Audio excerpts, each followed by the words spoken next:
Oh, Jim, hi. Hello. How are you? Oh, pretty good. I was just waiting for here. Did everybody get a chance to read all those tweets in yesterday and the day before? No, we share here in the meeting. So someone yes, received the tweets time before, and someone not. Someone new in this. But we can share the screen and show this tweet if you want. Sure, if you want to. Yes, think like just one or two or three people understanding that there are biomechanics in the throwing in water polo, and many players in Argentina doesn't think like there's a physics behind the shoot. Yeah, it's a real complicated system that the Yugoslavians and then they became the Croatians and Serbians and Montenegrians and also Hungary was in there. And they sort of had all the information and they didn't want to share it with anybody. And so it's been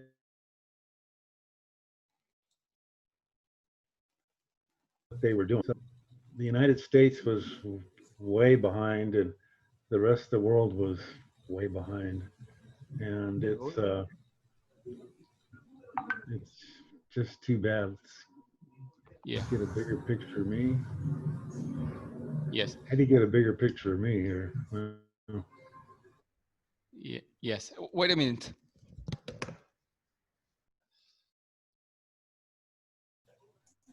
Nobody can see me. Okay.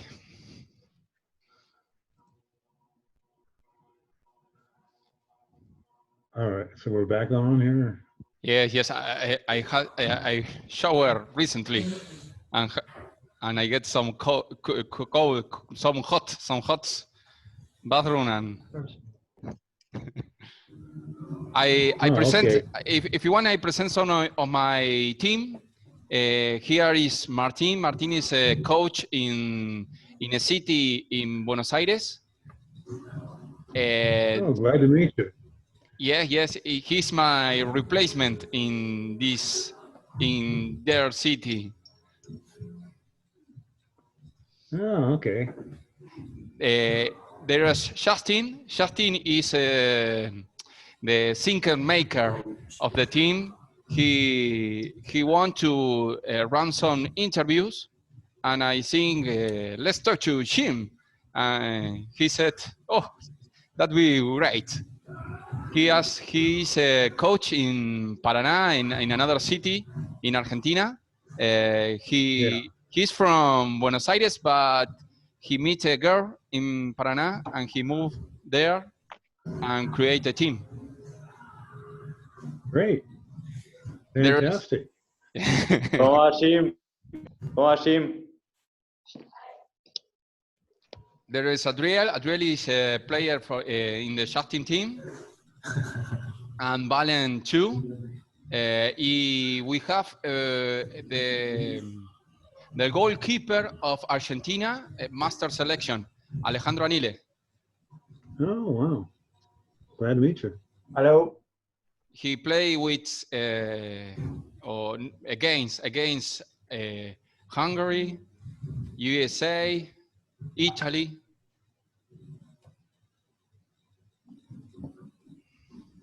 ¿Cómo va? ¿Cómo andás, Ale? ¿Todo bien? Bien, Hola, bien. Ale, ¿qué tal? Hola, Jesús, ¿cómo va? ¿Qué tal? In a few minutes, we start. We wait 1 or 2 people more. Yes, it's Let's 2 or 3 minutes.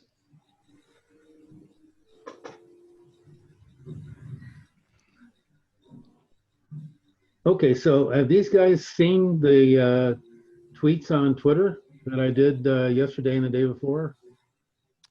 We must show up, I think, if you want.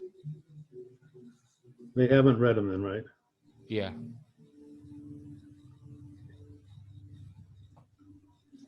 That was a lot of tweets. Yeah, yeah. The boys in my team know the biomechanics or all you write. I teach, I touch that, but we can talk. Okay, let me start off with some hand drills that are Okay. pretty. Now, I get a big picture of me, or should I just stay as a little picture? Or? A big picture, I think. No, I'm this little guy over here in the corner. Ah, okay. Do you want to get? Yeah, yeah.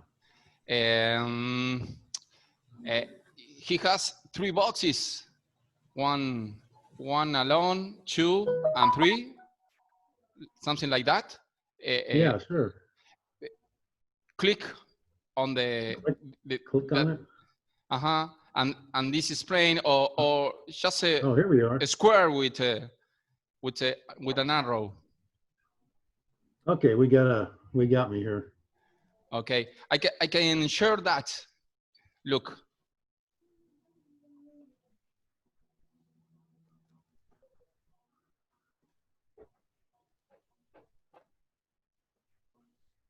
Oh, okay.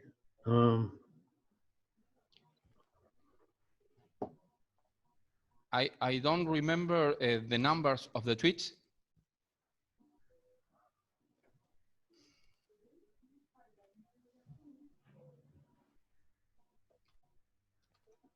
Let's see what they say.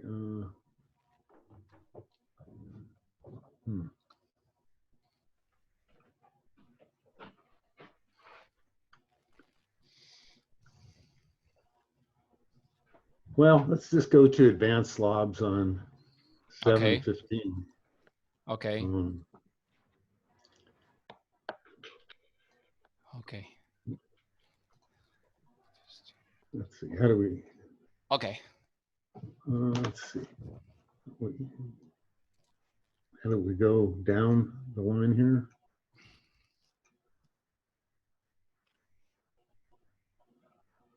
Okay. How do we get this thing to move down?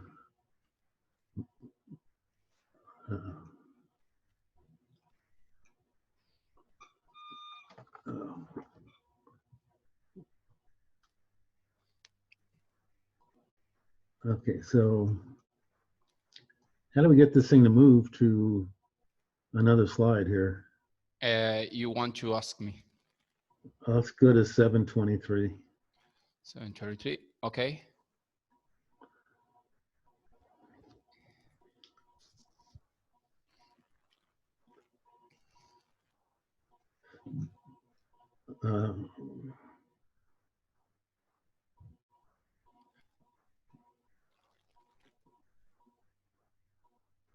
I can share some control. Look, if you want, if you can touch the screen and move. Yeah. You can click or with the keyboard. Yeah, I got a mouse here. Okay. It seems to be kind of frozen. No, you must click. Right click, left click? No, here, down, here with this arrow down in the corner.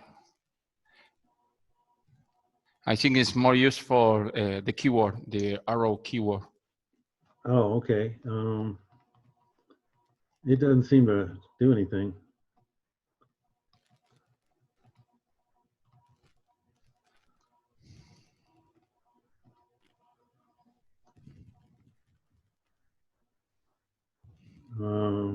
getting anything.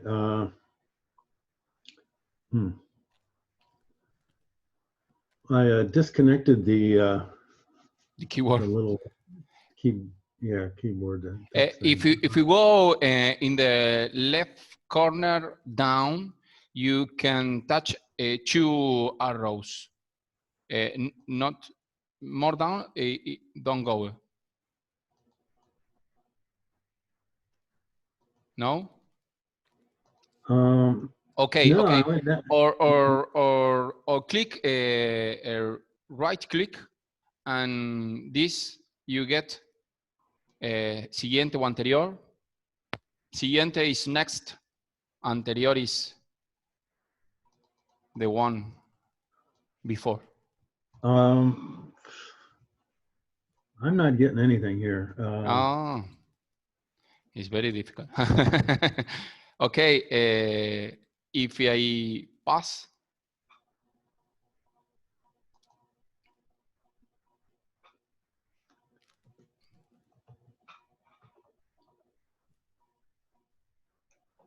I'm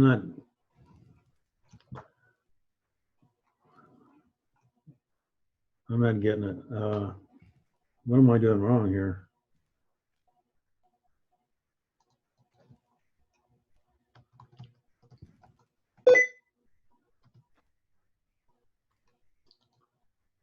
Do you want to move the slice? Yeah, if you could do it. Okay. Slide you say stop. Oh, okay. There? When nothing's moving. Nothing. ¿Se ve algo, Martín? No, Gerbo, no se ve nada. Está en el primero. O sea, está compartiendo pantalla, pero se ve primero nomás. Okay. Wait. Okay.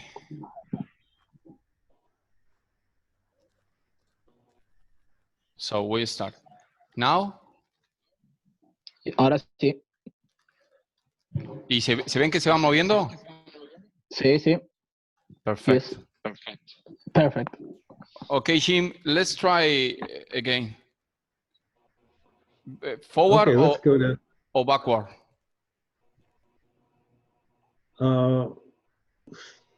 723, I think. Is okay.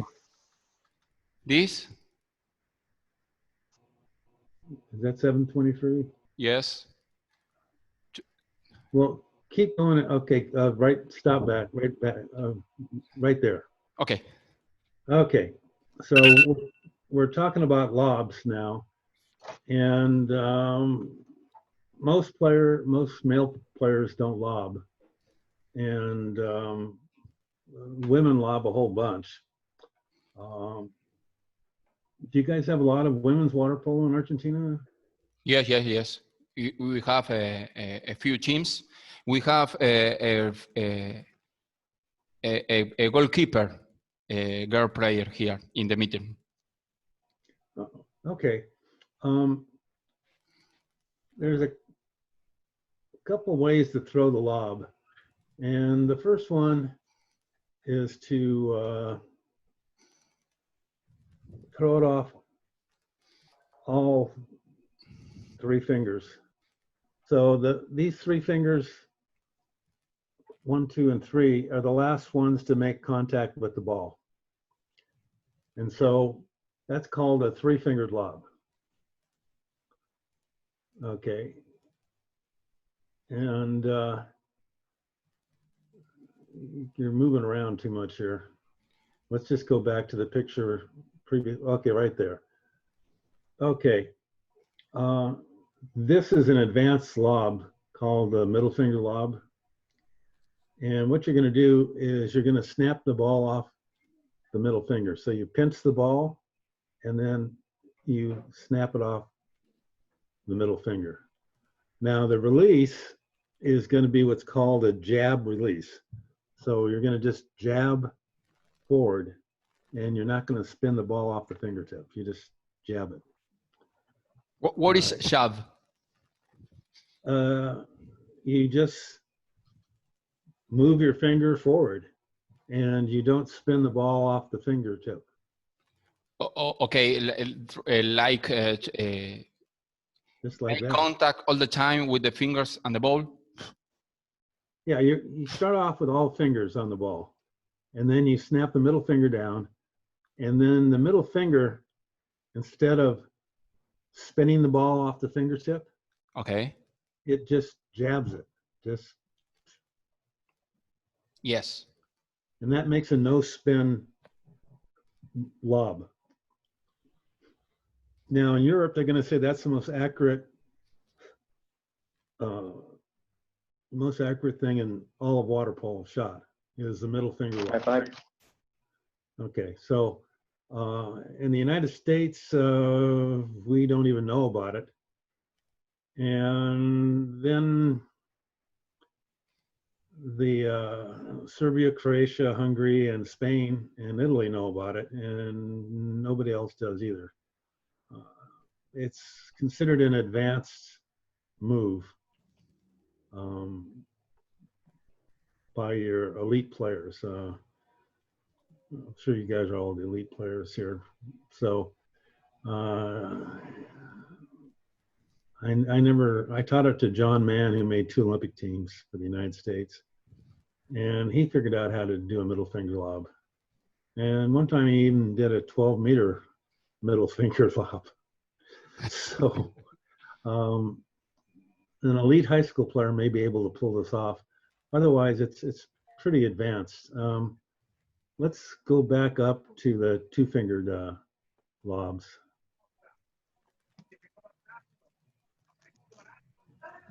Okay, on this one, you're pinching the ball, and let's see, you're pinching the ball, and then your index and your middle finger make final contact with the ball. Yeah.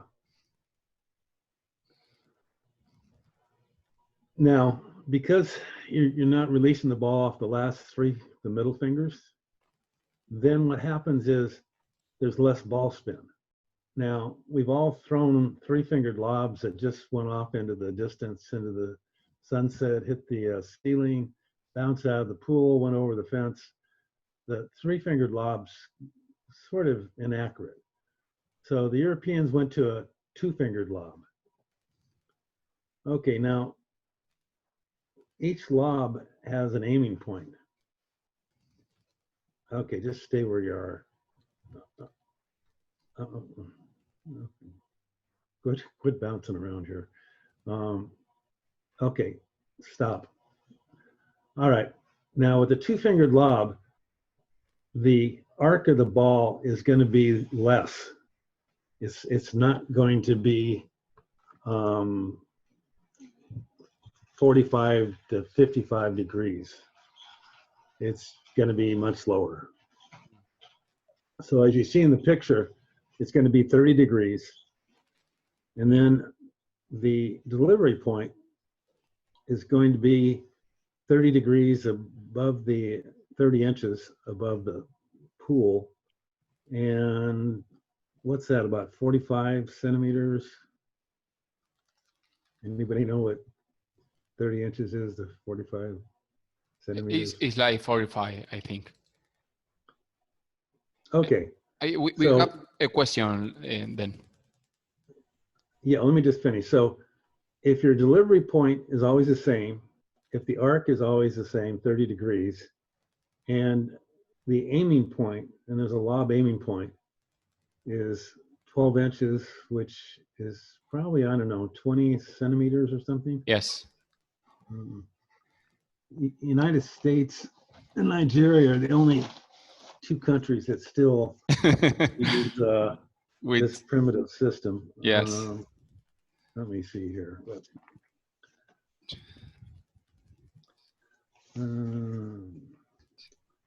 12 inches is 30 30. Yes. So anyway, if you're always 45 centimeters delivery point, 30 degrees on the arc, and 30 centimeters on the lob aiming point, the ball's always going to go into the cage. So I had a couple girls throw 30 lobs in a row. And then I had one girl that was trying out for Stanford. And she was able to score 19 out of 20 lobs on the right side and the left side. Oh, okay. So this two-fingered lob is a very, very accurate lob. Now, most of us coaches are getting tired of running after the ball as it bounces out of the cage or over the fence or, you know, hits somebody in the stands or whatever. So, you know, we've kind of outlawed lobs, and particularly with the males, because the males are really inaccurate. And it doesn't seem like any high school male lob ever goes into the goal, you know. But there really isn't a bad lob. There's just bad lob shooters. Yes. So if you always have the same height out of the water, always goes 30 degrees, use a two-fingered release, aim 30 centimeters above the cage, then the ball goes in. I mean, it's just physics. Yes. And a lot of what the Europeans are doing is just pure physics.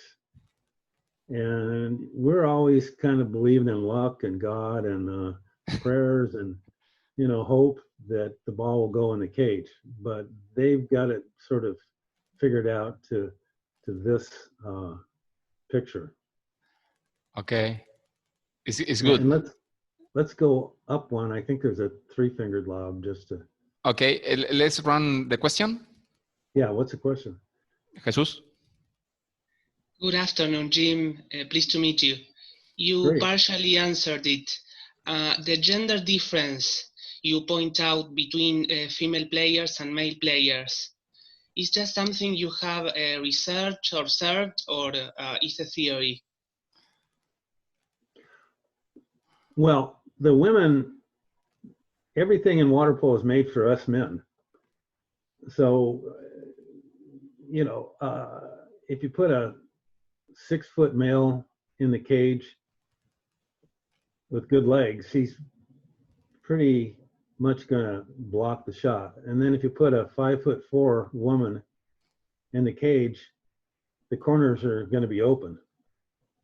And so there's nothing scientific, it's just anecdotal, personal research. So women like to lob goalies because they can't really cover the whole cage. Mm. And men, you really gotta be very careful. You gotta sink them, you gotta pull them out of the cage, you gotta have the angle on them, they've gotta be overcommitted to the goalpost, and then you can lob on them. With women, you can lob at them a whole bunch, unless it's the U.S. goalie woman, and she can't be lobbed on. She's as strong as a male. She's got tremendous leg strength. Does that answer it, or? Yes, of course. Thank you. All right, let's go up to the three-fingered lob. This one? No, it's three fingers. Okay. Trace, Okay. Wait.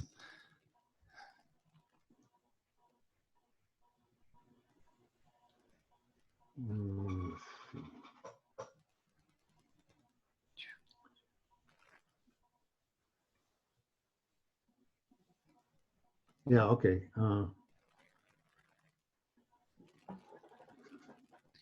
I have Well, it's not 204. It's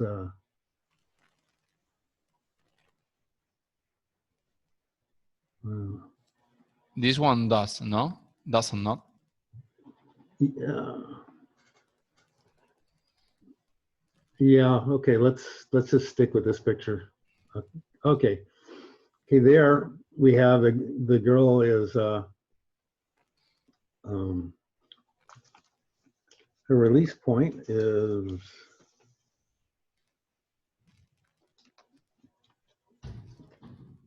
76 centimeters, and she's going to throw maybe a 45 to 55 degree arc lob. And she's not going to be aiming at the bar. She's going to be aiming, let's get this down here, 61 centimeters, oh, it's up there, 61 centimeters above the cage. Now, because the ball has an arc on it, it's going to drop. And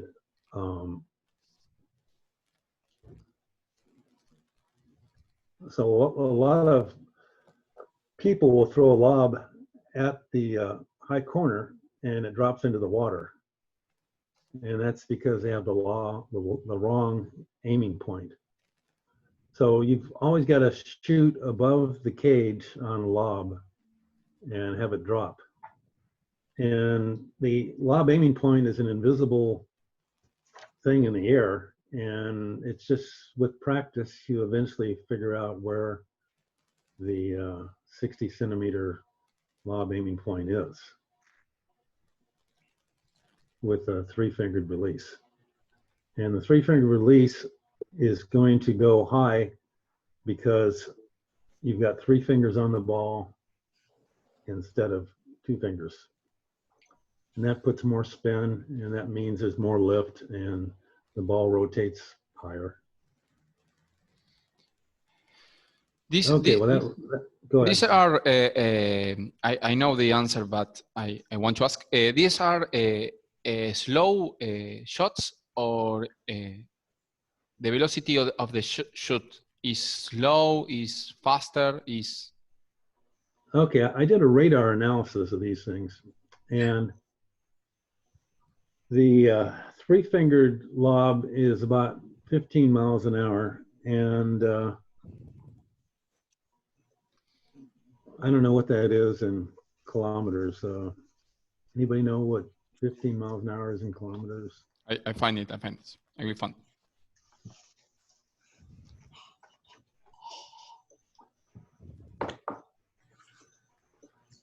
But the lob is slow. So the Europeans developed a thing called a power lob, which is about 30 miles an hour, and that's maybe about 45 kilometers.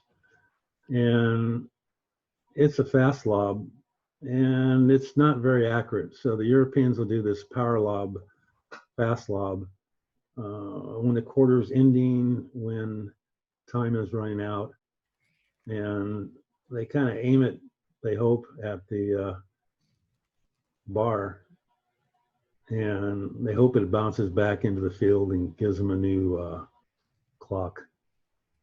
Did we ever find out what 15 miles an hour? Yes, 24 kilometers. Okay. Yeah, so the lob is a slow shot at 24 kilometers. And, you know, the goalie has a tendency to always jump up quick because almost all the shots are power shots. And they are sinking when the ball finally arrives. Now, if you do a middle finger lob, that is about 10 miles an hour, or probably 16 kilometers. And that really causes the goalie to sink. So you've got a fast lob, you've got sort of your medium speed lob, 3 fingers, and then you got your middle finger that's real slow, the knuckleball, no spin lob shot.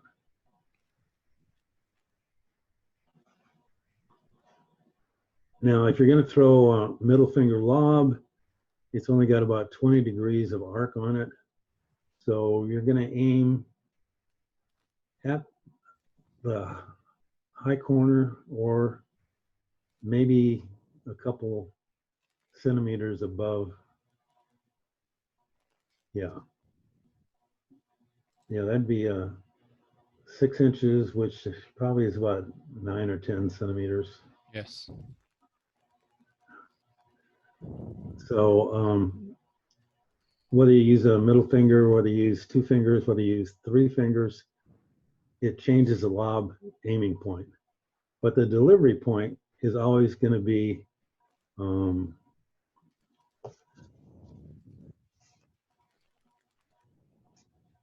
76 centimeters above the water. So when you see people trying to throw lobs and they're laying on their back, they're sinking, the ball's in the water, I mean, that is just not going to score.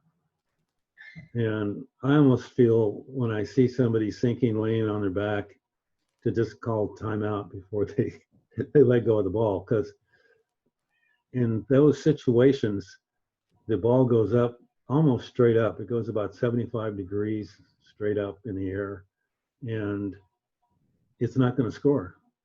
I mean, it's a wasted shot. So, you know, maybe you can do videos of kids falling on their back or on their side and trying to throw the ball up and show them that the ball has never scored in 100 years of water polo from that position.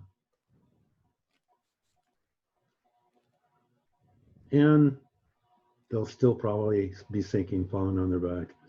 But, you know, you can't, you can only try with athletes to get them to do it correctly.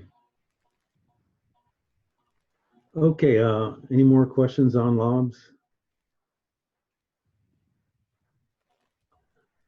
Just some of the mistakes that a lobber is going to make is that they're going to be square, which means their feet are together, their shoulders are parallel to the bar, they're sinking, they drop the elbow, and all of this telegraphs to the goalie that the lob is coming. So, you know, don't be square, don't be low, don't drop your elbow, and don't telegraph the lob to the goalie. Okay, I think that wraps up lobs. Yes, I think the same.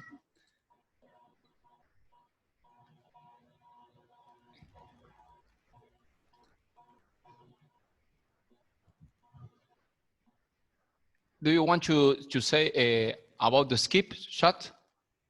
Yeah. Now, in the United States, for a long time, the women and the girls couldn't skip the ball. And then Ricardo and I kind of got together and we started going over the fundamentals of the skip shot. And the skip shot, first off, requires you to leap up high out of the water. And, you know, hold on a second.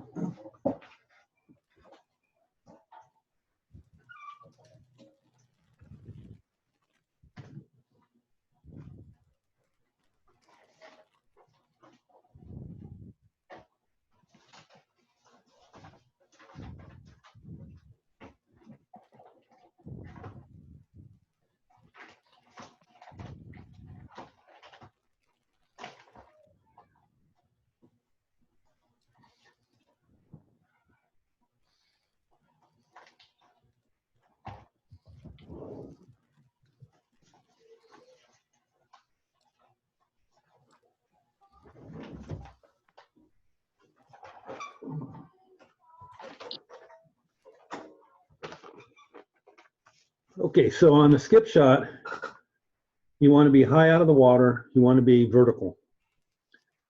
And there's no way you can skip the ball falling over or being low in the water. So the distance from where the ball is again going to be 45 centimeters. And each one of the 4 different types of skip shots has a different skip point. So in the old days, we used to just throw the ball at the water And sometimes it went in and sometimes it hit pigeons in the air, broke windows, skipped over the fence. Stay there. Stay there. The ball doesn't bouncing. Yeah. And I'm sure the water polo ball didn't appreciate hitting the concrete or the fence. So there's a skip point, and the skip point is going to be 3 meters away from the cage if you're going to do a standard 3-fingered release shot with backspin. So the ball hits at 3 meters, it goes up at a 30-degree angle and goes into the high corner of the goal. Now, here in the States, we've got a lot of knucklehead boys, and they think they're Superman or something. So they won't listen to the coach, and then they'll start throwing the ball at the 4-meter line, and it'll skip right over the cage. So if you're going to do the standard 3-fingered release, you got to throw it at 3 meters. 30-degree lifts off the water at an angle and goes into the high corner. Okay, now there should be a 2-fingered skip shot around here somewhere. Oh, okay, here's a good one. Okay, now on this one that has the 2-meter release, the 2-meter skip point uses a 2-fingered release, and the ball comes up at a 45-degree angle. So if you do a 2-fingered release at 3 meters, it goes way over the cage. So you got to move the ball up a little closer to 2 meters, and the ball will bounce up. Okay, now if you're doing an index finger release, and some of the girls will use an index finger release, and you're using 1 meter, or you're putting the ball at the goal line and it skips straight up. So most people don't use none of the boys use an index finger release. Some girls do, but just about everybody, Europe and the United States, uses a 2-fingered release, whether they're male or female. The problem with the skip shot with women is if they use a 3-fingered release, it digs a big hole in the water, and sometimes it just hops out rather than the skips or dies. So Ricardo and I had gone to 2-fingered releases for women on skip shots, and it seems to have worked really good. And if they use 3 fingers, they fail. So, you know, in this picture here, it shows kind of a middle finger lob release, and it should be a 1-finger index release for an index finger skip shot, but nobody uses that. And basically, everything is 2-fingered. So you do a 2-fingered lob, 2-fingered skip shot, and you do a 2-fingered power shot. And you got to go ahead. The 2 fingers is more control in the ball, in the shot. Yeah, when you have 2 fingers, it comes off the hand quicker, and it seems like you got more control because you got 2 fingers together, and you're spinning the ball off these 2 fingers. And when you got 3 fingers, not really together very much, and coming off all 3 fingers, it seems like it's a little harder to control. So 2-fingered lobs, power shots, skip shots seems to be what everybody's using. And you're doing it from a pinch grip rather than having a cradle grip where you just kind of have a horizontal hand and the ball resting in there. Now, when you go to a pinch grip, a lot of players want to pinch the ball like they're going to crush it or something. And the heavier you pinch the ball, the harder it is for the wrist to release the ball and to spin the ball off the fingertips. So you don't want to really, you want to have as light a pinch on the ball as possible. So you're able to use all the fingers and you're able to use your wrist. If you do pinch the ball too hard on a power shot, usually it lifts over the cage. So in the United States, a lot of high school coaches were banning pinching the ball until they found out that they were teaching it wrong. And it just needed a light, firm grip. Okay, any questions on the skip points at all?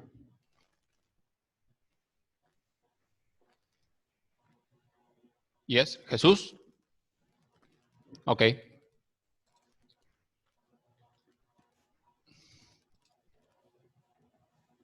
We don't have any question. Oh, okay. There's a problem with the women is they've got a small hand and they've got half the strength in their forearm. And a lot of times they don't put enough spin on the ball. So when you go to two fingers, you got to really focus on spinning the ball off the fingertips if you're a woman. And if you don't have much rotation on the ball, then when it hits the water, it may not go anywhere. It may just stop. So with women, you've really got to make sure there's enough ball rotation. Okay, anything else? Any questions?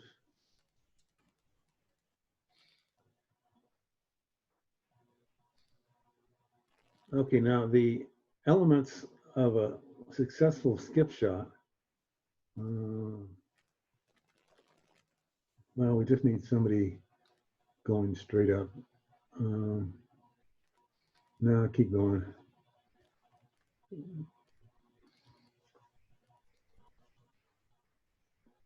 No, keep going.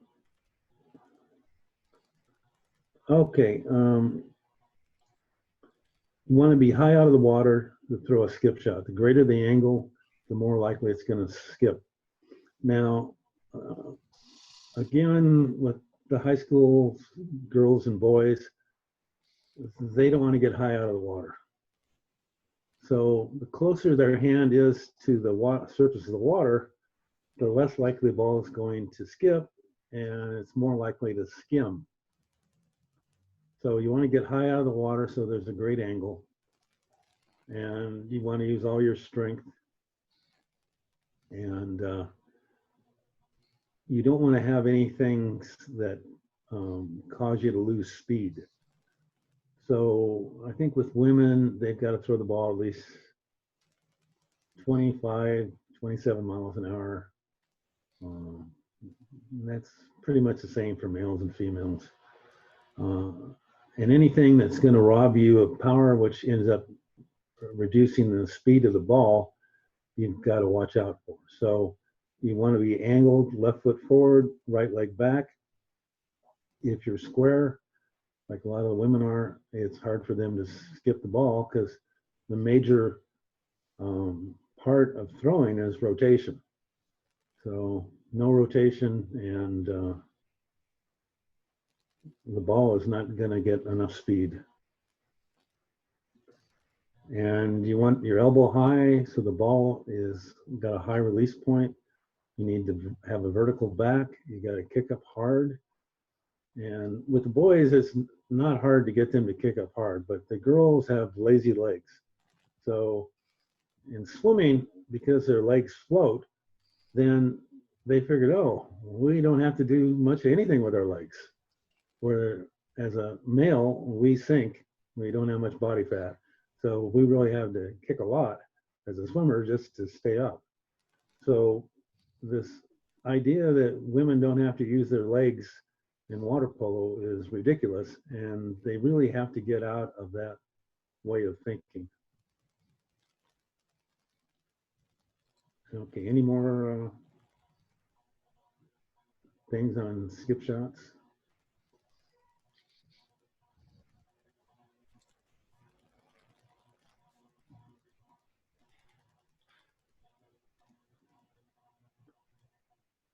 You want to go to sidearm shots now? Yes, yes, I think. Or if you want some fundamentals on the shot, the start up, the moving. Oh, okay. There's a one-word slogan I was using, not a one-word slogan, but it was elevate, rotate, and crunch the abs. So if the legs produce most of the power, not the right arm, and then also the hips have to rotate because the main form of power is body rotation.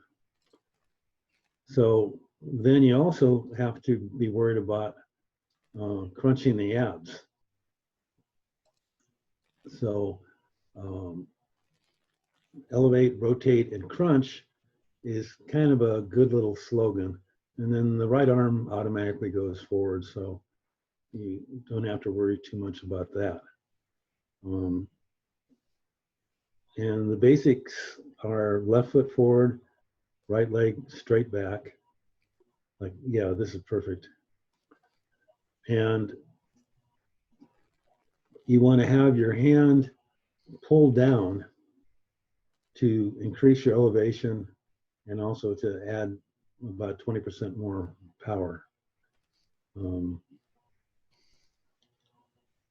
If you have your right leg under your hips, then you're square to the goal. You have no hip rotation, and the shot is poor. And if you're a girl and you have what I call square to the goal, your right leg underneath your hip, then the girls will drop their elbow, because women have elbows that kind of kink in more than a male, so that they can carry babies real easily without straining. Where if we're a male carrying a baby, we don't have anything for our elbows to lean against because they're pretty straight. So, you know, if you wonder why your wife is able to carry a baby for long distances and you can't, it's because of that. It's called the carrying angle. And when women that are not kicking up, they're not having their body angled with the left foot forward and the right leg back, then the only motion they have is flexion of the abs of the torso. And that immediately causes the elbow to drop.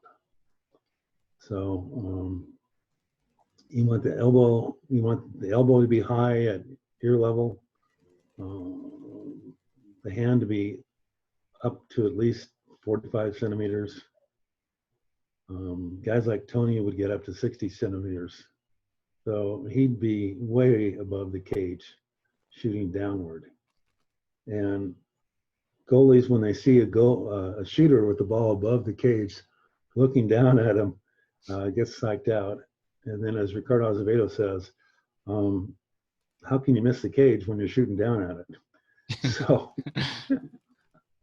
and so when you're shooting, you've got to have a few little rules that you remember.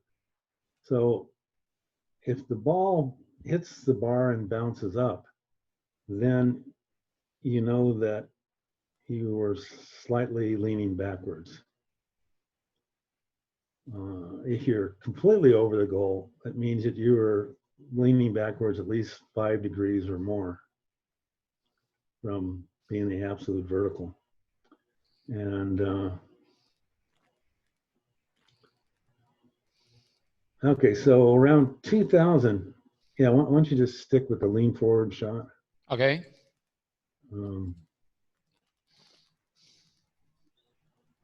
Yeah, and the whole body is being thrown. So it's, as the Serbian says, it's a whole body shot. And in Hungary, they'll say that the shot starts in the toes. Perfect, perfect. Keep it there. They'll say that the shot starts in the toes and ends in the fingertips. So it's one unit that throws the ball. And if you talk to a pitcher, they'll go, yeah, I use every muscle in my body to throw the ball, a baseball. And you've got some players, particularly the males, that think that only the right arm throws the ball. So, you know, at least in the United States, that's a big theory, and then the Europeans are just laughing at us. You know, I guess they're laughing at the rest of the world too, but the Europeans really like to laugh at Americans. Okay, so around 2000, I think it was Stamenic of Serbia or Croatia. He invented this shot that I call the lean forward shot. And we've been taught to be vertical. You got to be vertical, absolutely vertical. You know, no leaning backwards at all.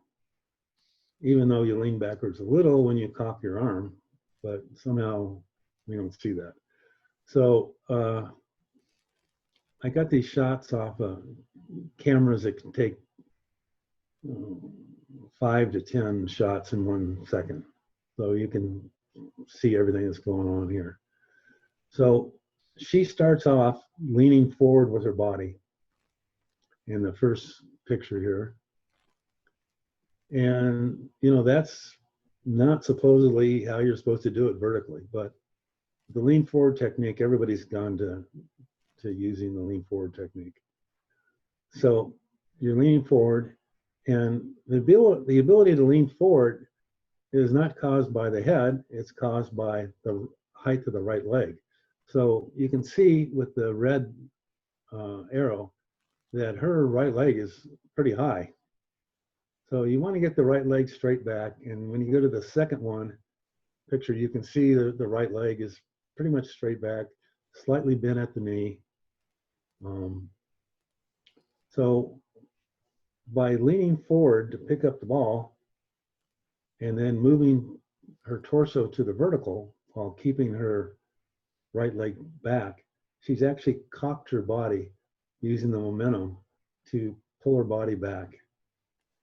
And if you're straight, you lose the ability in the vertical, as a vertical shooter, to get that snap back to the vertical. So you start off with more power, and then you can see that her left hand was in front of her, and it disappears, and you can see that it's kind of pulled right to her hip here. And then in the third picture, you can see that her left hand has completely disappeared and is pulled past the hip. So we don't know anything about the left hand in the United States. And I figured, you know, it had to be something important. You know, I mean, God gave us 2 arms, and the left hand's got to do something. And I figured out it's about 20% increase in power if you use your left hand. So it elevates and it rotates, and then after you've thrown the ball, there's a thing called a follow through that allows you to slow down. So you'll see a baseball pitcher end up completely turned to the left after he's thrown the ball. You don't see him straight up. You see him, you know, with his arm going sideways to the left. So I realized that the left arm is actually the only part of the body that is always on. Now, after you've done your leg kick, there's no more energy in the legs. And after you've crunched your abs, there's no more energy in the abdominal muscles. but the left hand keeps moving. You know, it pushes down to elevate you, and then when it starts to turn, it's producing power to rotate your body. And then at the end, it helps to slow the body down on the follow through.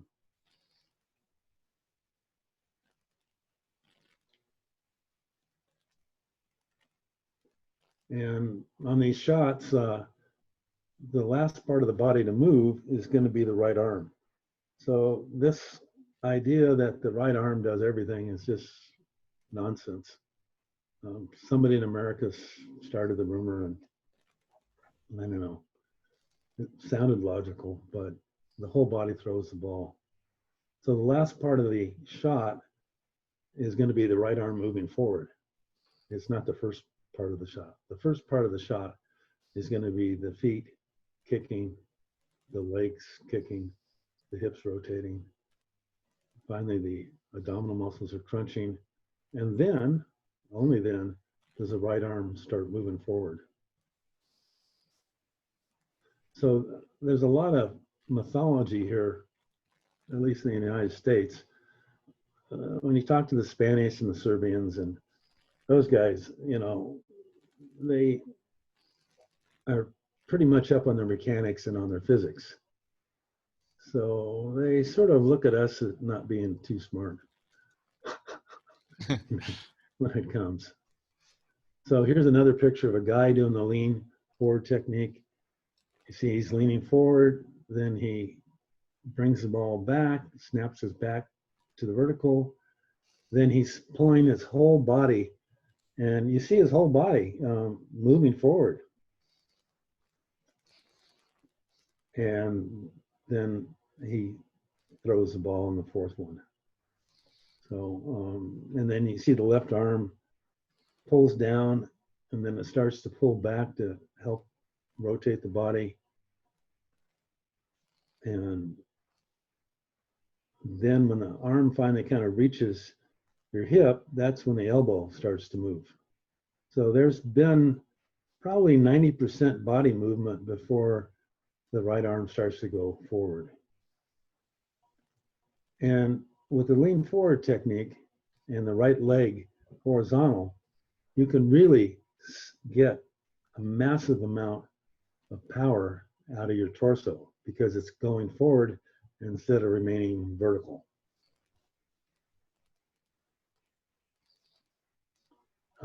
Any questions on the lean forward technique?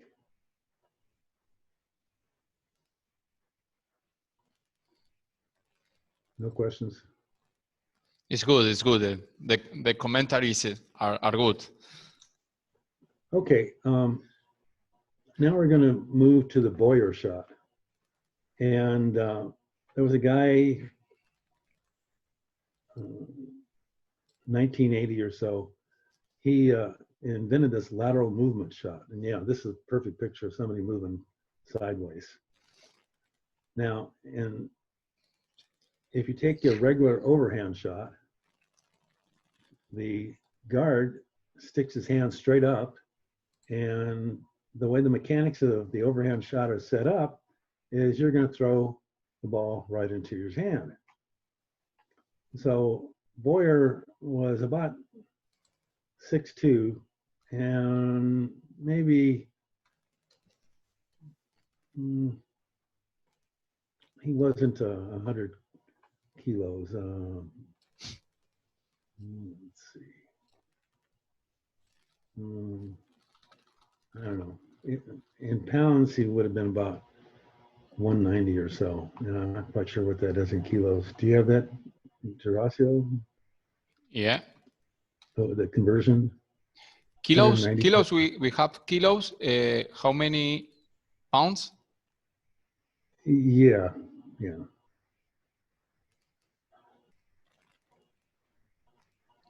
How many weights? He was 190 pounds. 190. It's like 86 kilos. Yeah, so Boyer wasn't one of these really big guys that was going to pick up the ball and rip it and, you know, maybe knock out the goalie. The ball would fly through the net. You know, he wasn't one of these giant guys. So what Boyer had to do is invent a deceptive shot. And the Boyer shot, when I clocked him, was 44 miles an hour. And what's 44 miles an hour? It's like 60 kilometers. It's very fast. Here, the best players shoot like 40, 41, 45 miles an hour. The best players. Oh, in Argentina? In Argentina. Okay.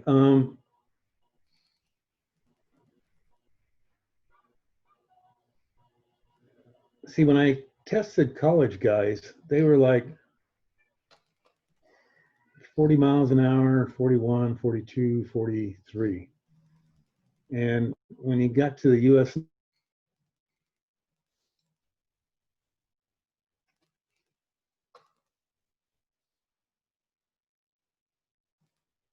anybody's thrown, and I don't know what 50 miles an hour is.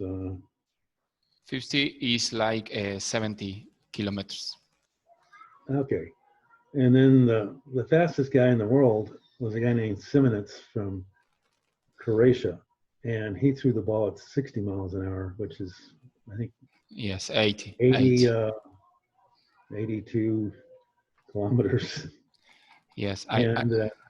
When he practiced with the US team, he'd hit the top goalie bar, and the goal would move back 2 feet, which is with the shot? Yeah. So 1.5 meters. The here your book would move back. Oh, this is your book. Yeah. Oh, yeah. Yeah, 96 kilometers. Okay. Yeah. And Boyer was at 71 kilometers. And some guys can throw at 75 kilometers. The backhand shot is 64 kilometers. The sweep shot, 64 kilometers. A screw shot, a drive-in shot, it's 54 kilometers. Your top spin lobs are 35 kilometers. This is and here are in for age. Yeah, once you go back to, well, yours that all the rules were theirs. Okay, so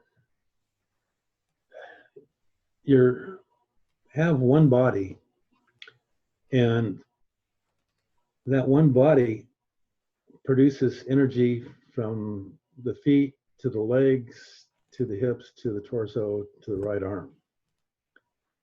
So that's called a kinetic chain. Now the kinetic chain is how power is produced.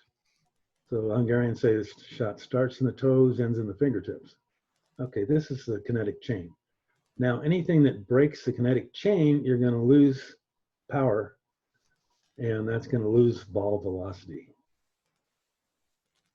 So lack of hip rotation was 24 kilometers. And when you're starting to fall on your back, you lose 8 to 24 kilometers. And if, at least in the United States, our guys don't have very good legs. So you'll see the high school players, they'll do a pump fake with their elbow dragging in the water. Does that happen in Argentina? Yeah, yes. Yeah. And they just have lazy legs. You know. So you lose about 8 kilometers having your elbow in the water. And if the ball slips out of your hand, you lose about 3 kilometers. And if you move your arm wider than it should be, you'll lose about 3 kilometers. The ball should be released sort of over the shoulder. So these are things that I call our breaks in the chain, and they cause speed losses. And you got to avoid them. And, you know, the biggest thing is going to be square girls and falling over on the back and not having an angled body, low elbow.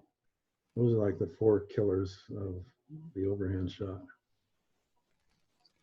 We have a question. Manuel said, does it take a lot of strength to do the voyeur shot? It depends whether you're male or female. So if you're male, it doesn't take a lot of strength. It's more technique and timing. If you're a female, if you're going to do the standard voyeur shot, there's no hope. So I invented a voyeur shot for girls. And then pretty soon it became a voyeur shot for boys.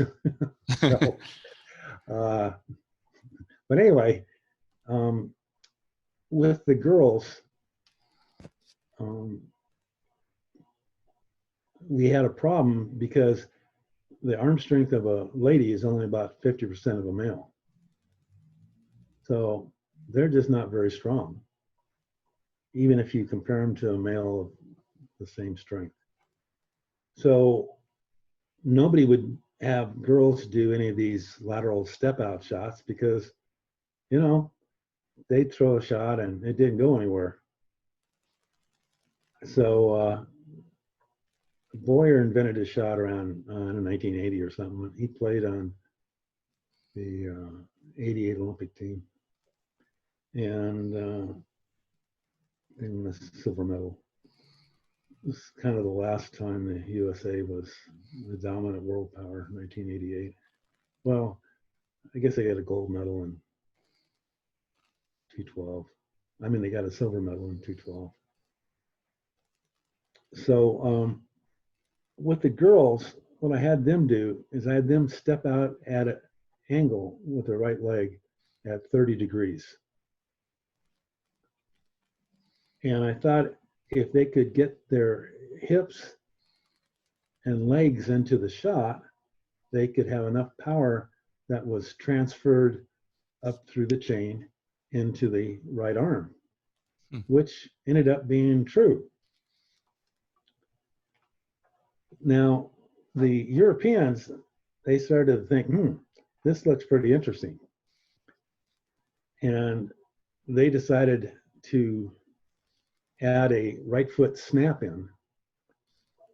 And when the right foot snaps in mildly and you're shooting from the point, then the ball, if it's skimmed, will make a slight curve into the lower right corner. Now, goalies always jump up, so, you know, a skim shot works, and a curved skim shot really works because the goalie figures, looks like this ball is headed into the wall. And then Tony one time, he was at the point, and he snapped his right foot in so hard that he pulled the ball all the way back to the left corner. And it was too bad I don't have the shot.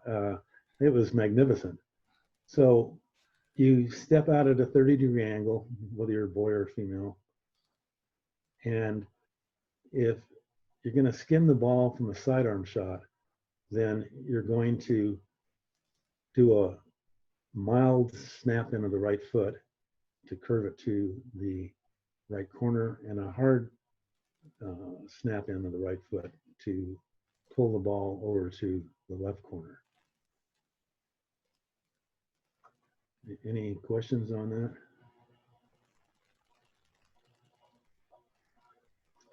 Yeah, so anyway, let's look at this. This is a male, and he's stepping out, you know, straight out. And there's a whole bunch of different ways of thinking on how to do a Boyer shot. So the first thing is, you can see that he's cocked towards his left leg. Now, we've been told to point the left foot at the cage, have the right leg straight back, and then bring the ball behind us. And that's what I'm going to call a north-south cocking. Now, Boyer, if he swung the ball straight back, he wouldn't be in a Boyer. It wouldn't be a lateral movement shot. It would be a regular overhand shot. So when you're teaching the kids, the first thing they want to do to generate power is to swing the arm back. And you go, no, no, no, no. You're going to have to use your whole body to throw this ball. And it's hard to, the first week of teaching Boyers, to get them to not swing the ball backwards. Now,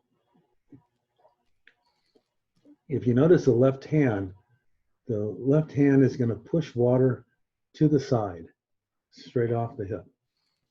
Now, we've been taught to have the left hand forward and to pull down.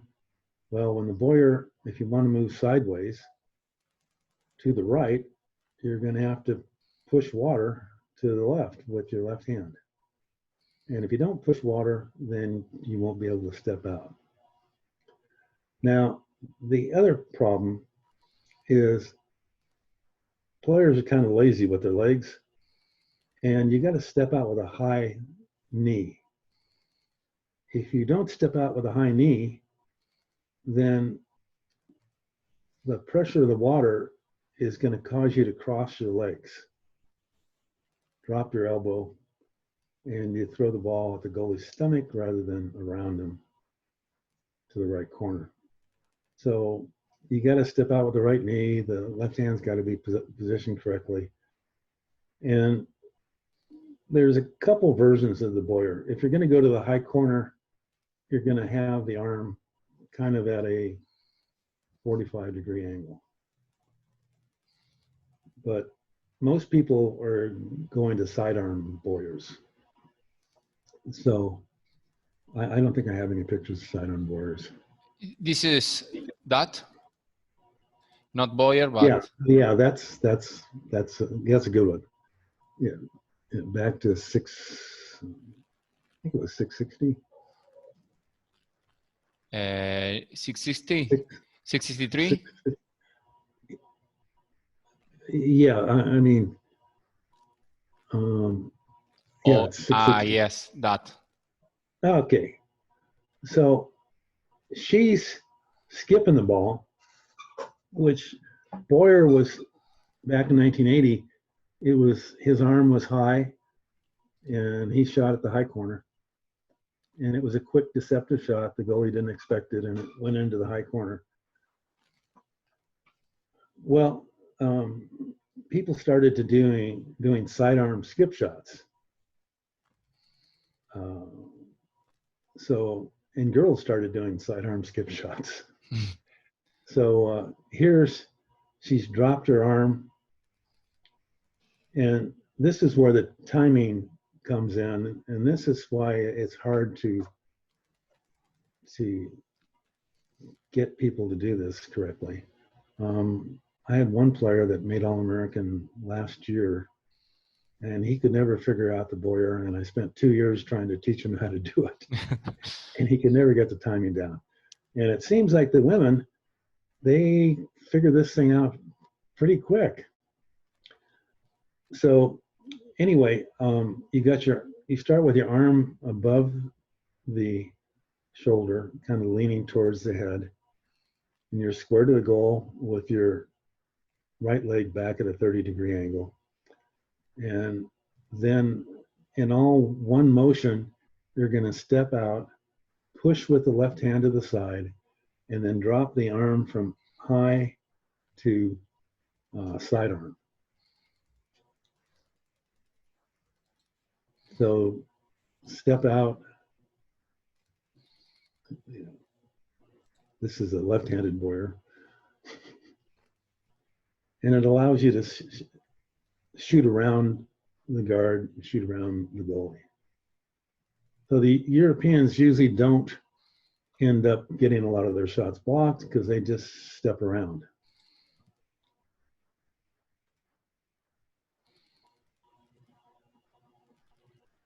Okay, so left hand is pushing out, stepping out, and she's doing a high corner shot. Otherwise, she'd drop the arm to the horizontal. And you got to do it all in one motion.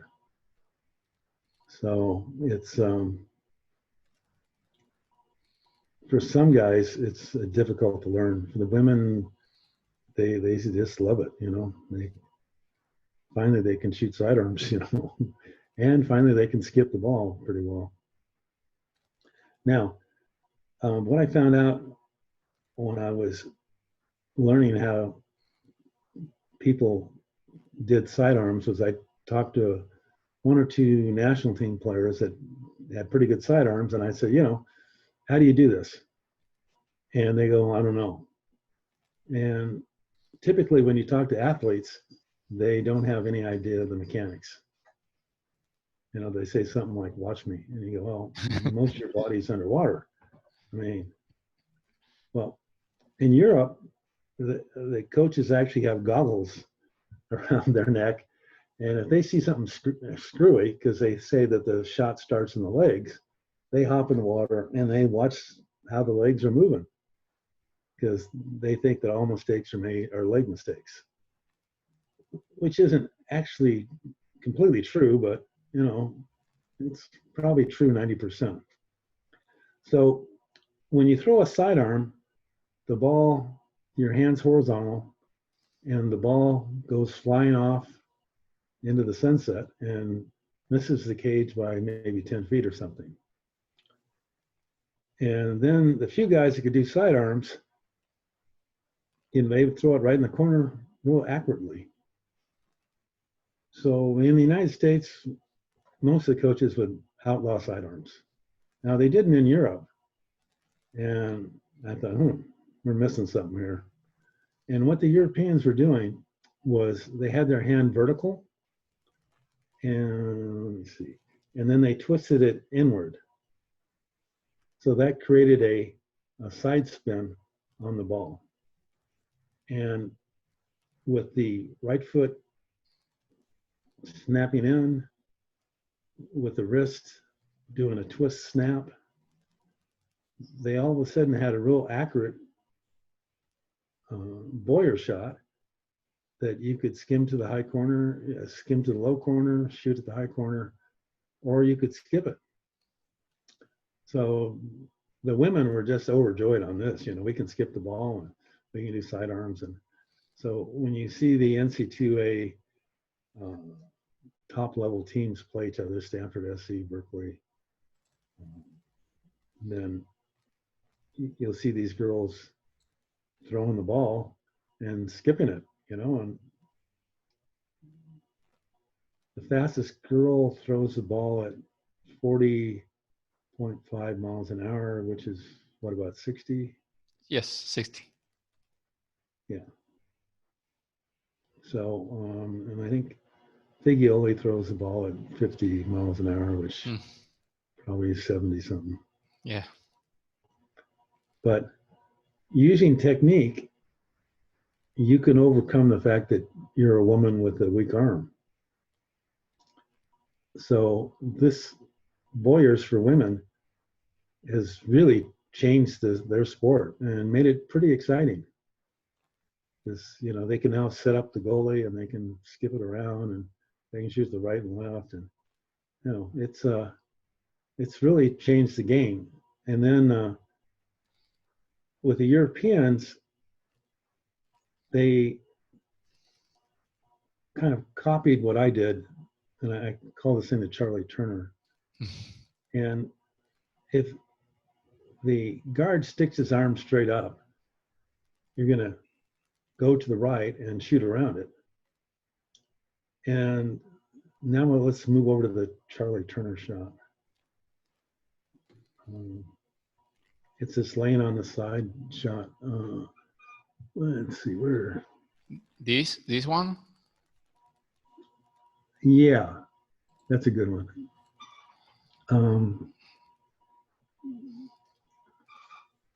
So here, she's over in the left-hander's spot, and there's another Charlie Turner. He's moved away from the upstretched guard's arm, and there should be some more here too.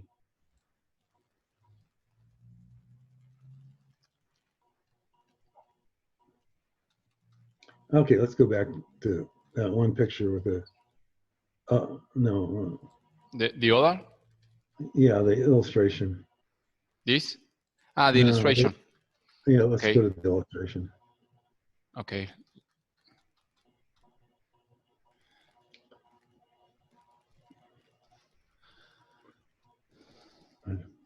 There it is. This okay. one? Yeah. Okay.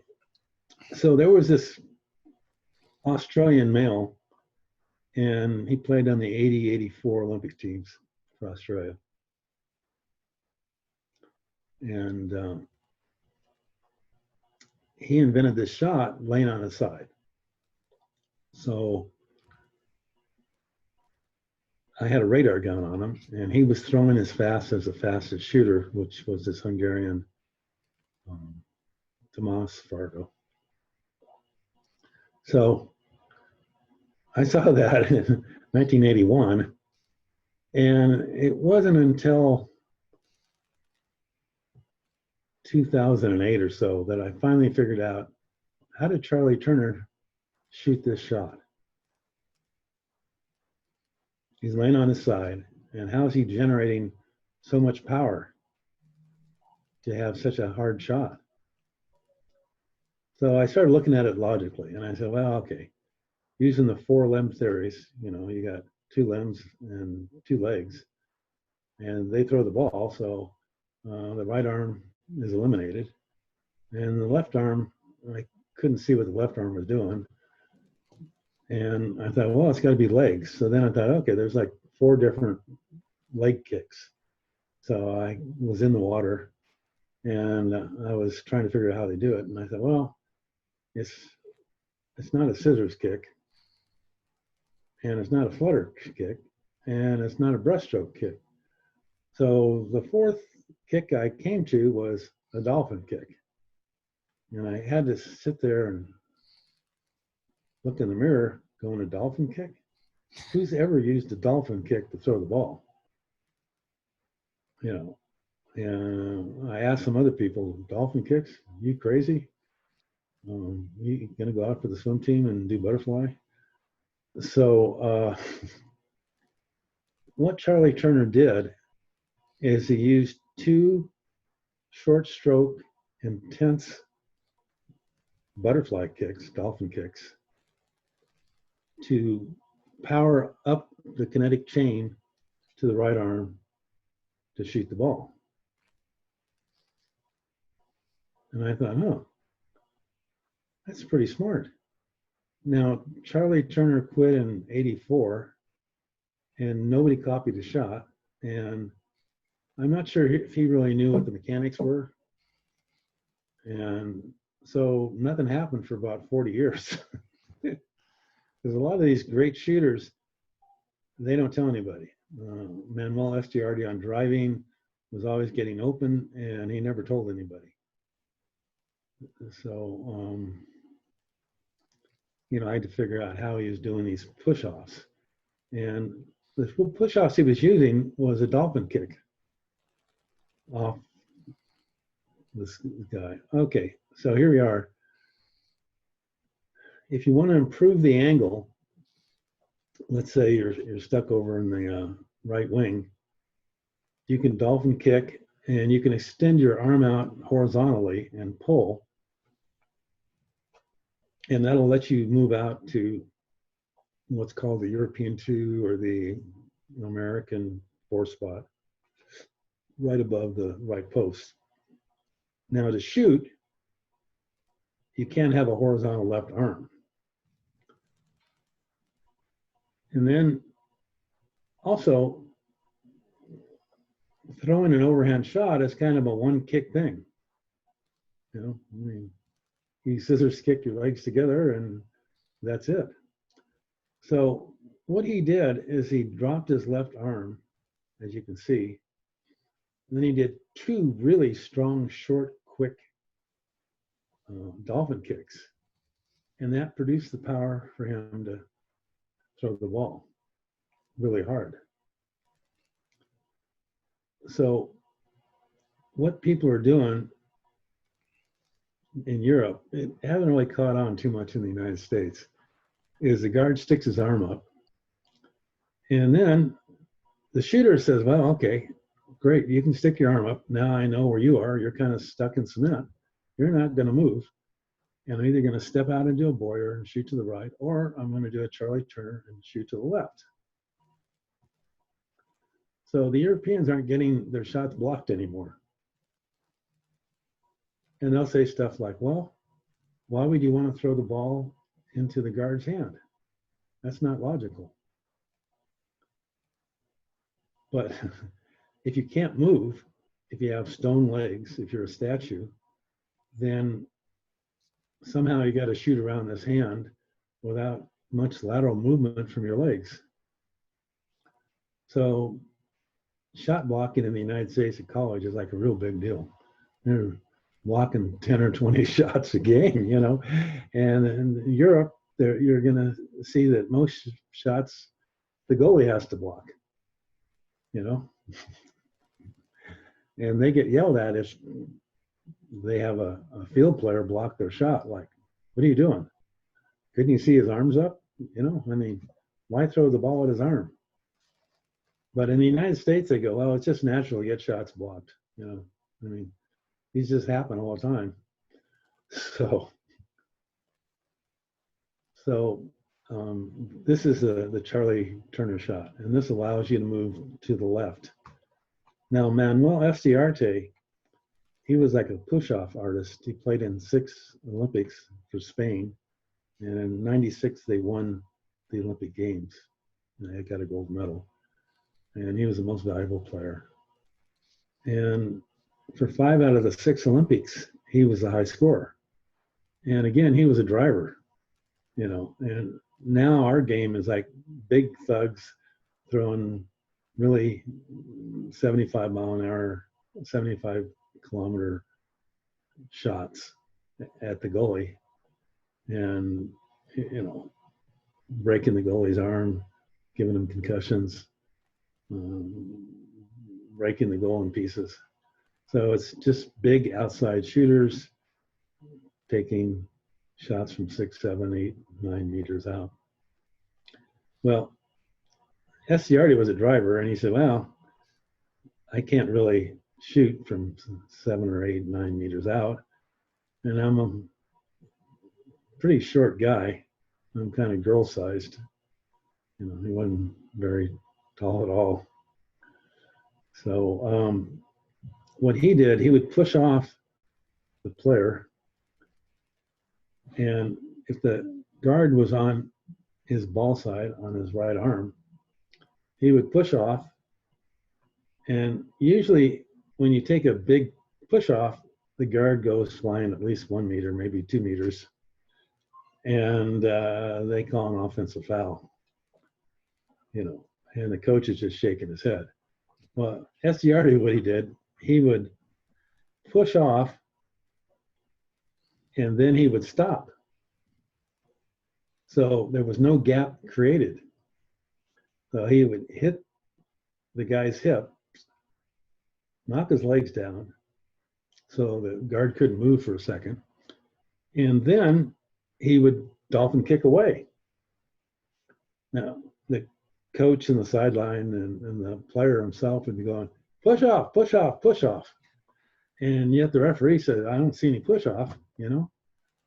He just kind of moved sideways and shot. So he was able to play in 6 Olympics, even though he was getting older, and he wasn't that quick, but you don't have to be quick to push off and score. So, so Manuel retired, and again, he didn't bother to tell anybody. what his tricks were. So I had to figure out how to do a push off that didn't result in any big gaps. And, you know, I started talking to my friends. They, I don't know, you know, when you push off, the guy goes that way and then you go the other way. And I go, no, no, no, we can't do that. So what else do you want to talk about? If you want, talk on the last thing. Si alguno tiene alguna pregunta, hacemos, y si no, haremos la última. I'm looking for a shot.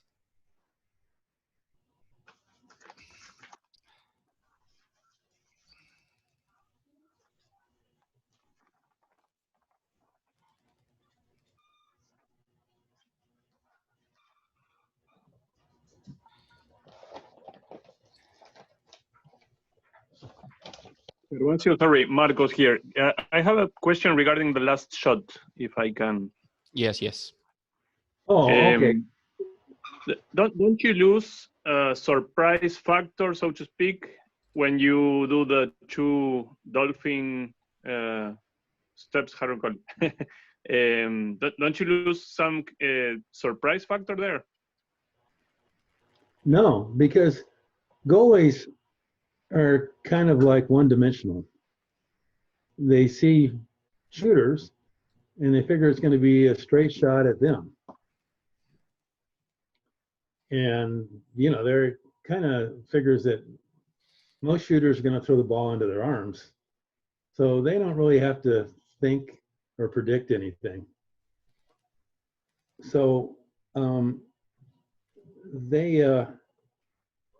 if you move to the right or you move to the left, the goalie is fixed. And so the way the goalie is fixed is he's got his hands in the water and he's got his knees going up and down, and he's not going to move too much. Yeah, let me just stay there. So if you move to the right or left, the goalie doesn't expect that at all. So I had this one girl that was a senior, and as a junior, she scored 29 goals, and as a senior, she scored 90 goals and was all state in this place called Pennsylvania. And she was using all this Boyer stuff and Charlie Turner stuff and skip shots. And she ended up being one of the best players in the state. And then she decided to take a swimming scholarship, which horrified me. I spent all this time developing this great shooter, and she gets a scholarship in swimming. Oh boy, this is unbelievable. Anyway, the Europeans, they've got a thing where you want to read the goalie. In this chart here is if you throw the ball past the fingertips of the goalie, you'll get an A. And then if you hit the goalie in the hand or the wrist, that's a B. Now, when you do these B-level shots and it gets blocked, the coach starts yelling at you. You know, it's a big goal. How come you can't throw where the goalie's not? Well, and so the shooter, they don't have much confidence. So they're always kind of shaky. So you want to get the goalie or the shooter to have confidence. So you say, oh, okay, that was a good shot. That was pretty warm and it almost went in. You know, you just got to move your left foot over a couple inches and the ball will go in and it'll score. And the shooters go, yeah, that's pretty good. You know, you gave me this as a solution to score instead of yelling at me for getting the shot blocked. Now that all changes when, where'd we go? Sorry. Yeah, okay. That all changes when you throw the ball at the goalie's elbow. So that means you didn't point the left foot very well. And then and you're 18 inches away for any kind of correction, which should be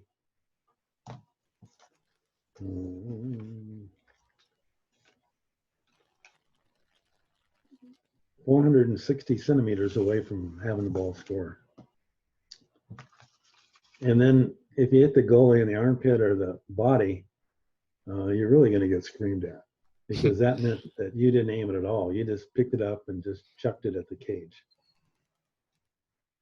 So when the coach sees where the ball landed, he can tell whether the ball got blocked. Every now and then it's going to get blocked.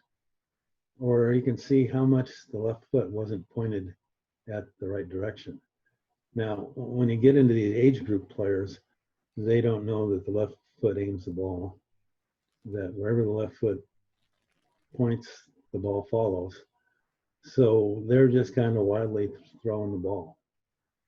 And if a 12-year-old water polo player went out for baseball in the United States and he missed the cage, missed the batter, missed the catcher, he'd really be in trouble. He'd get kicked out of the baseball game pretty quick. But we sort of let these guys be inaccurate. Now in Europe, that doesn't happen. You know, they go over this chart here and they say, you didn't aim the ball with your foot. And after a while, they just cut them. They say, you know, we're a small country, like Croatia's got 4 million people. What's that really little country below Croatia? That's only got 800,000 people. Serbia's got about 8 million people. Hungary's got 12 million people. But these are relatively little countries. And you look at the United States, there's 330 million people here, and there's 40 million people in California. I mean, how come the U.S. men aren't winning everything? The women are, but the women listen, and the men, we don't listen because we know everything. So, you know, not many of us listen to our girlfriends or wives or whatever, moms. So this chart's really valuable, and you have to have the players memorize this. So you want to throw the ball where the goalie's not.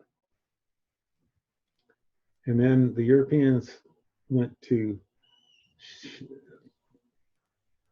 there's like 5 major angles that you can throw the ball from. So you start off the right wing and above the right post, the middle, the left post, and then the left wing. And I don't know if there's a picture here of all the shooting angles. It's, I think in the beginning. yeah, probably at the beginning. Jim, sir, thank you for the answer. A quick follow-up. Left foot is for right-handed players, right? Left-handed would be right foot, or not? Yeah. Yeah. Okay. Yeah. Here's all the angles here. Marcos is left-handed. If you're left-handed, the I'm right left-handed. foot points. I was a little confused.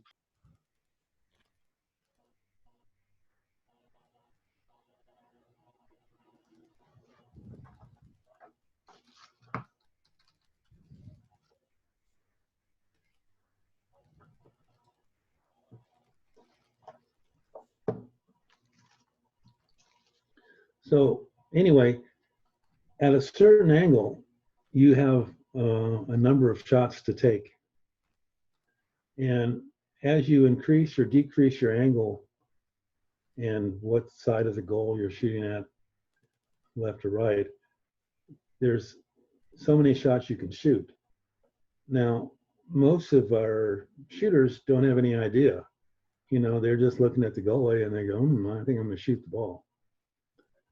And like, let's say you're over on the right wing, the only shot you have is going to be a Charlie Turner laying on your side shooting cross cage to the left corner. And that's it. You do an overhand shot, the goalie's jamming the right bar, and it's going to get blocked. Now, if you're way over in the left wing, the goalie's jamming the left bar, and if you do an overhand shot, he's going to block it, or her.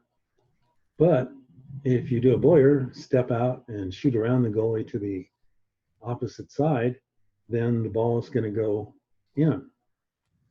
So, like, if you're looking at this, the left graph shows the 5 major points. And then the Europeans started to say that there's minor angles, whether that's the red squares. Now, in the European belief system, they'll say that there's no such thing as a bad angle. And you go, what do you mean there's no bad angle? Like if you're a right-hander shooting from the right corner, you don't have a shot. You're going to hit the goalie in the belly in the right corner. And if you're a right-hander shooting way over in the right corner and the goalie's jamming the left corner, if you're over here in the left wing, sorry, the number 1 spot, then unless you can do a Boyer and shoot to the right corner, then your shot's going to be blocked. So in the United States, we usually don't want people shooting from what they call bad angles. But in Europe, they're shooting from bad angles all the time because they know how to do Boyers, they know how to lob, they know how to do Charlie Turners. So for them, there's no such thing as a bad angle because their shooting techniques are so much more advanced.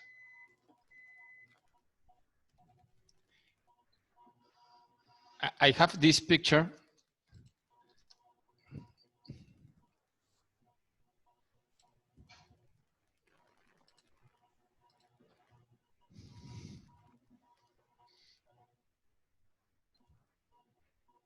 Okay, this is reading the goalie. Now,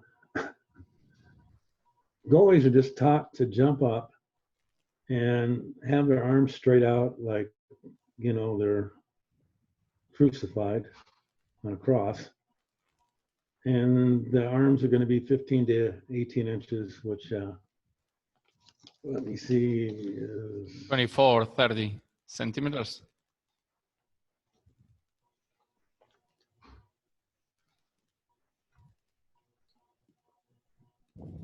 no, 370 to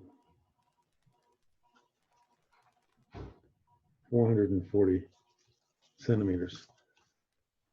And so they're taught just to jump up, arms out to the side horizontally, and the dumb shooter will just throw the ball into their hand, or arm, or belly, or face. So goalies have this belief that shooters are pretty stupid because when you have a gigantic goal, why would you throw the ball at that person's arm?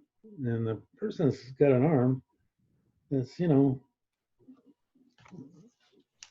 maybe 100 centimeters wide, and you get this goal is gigantic.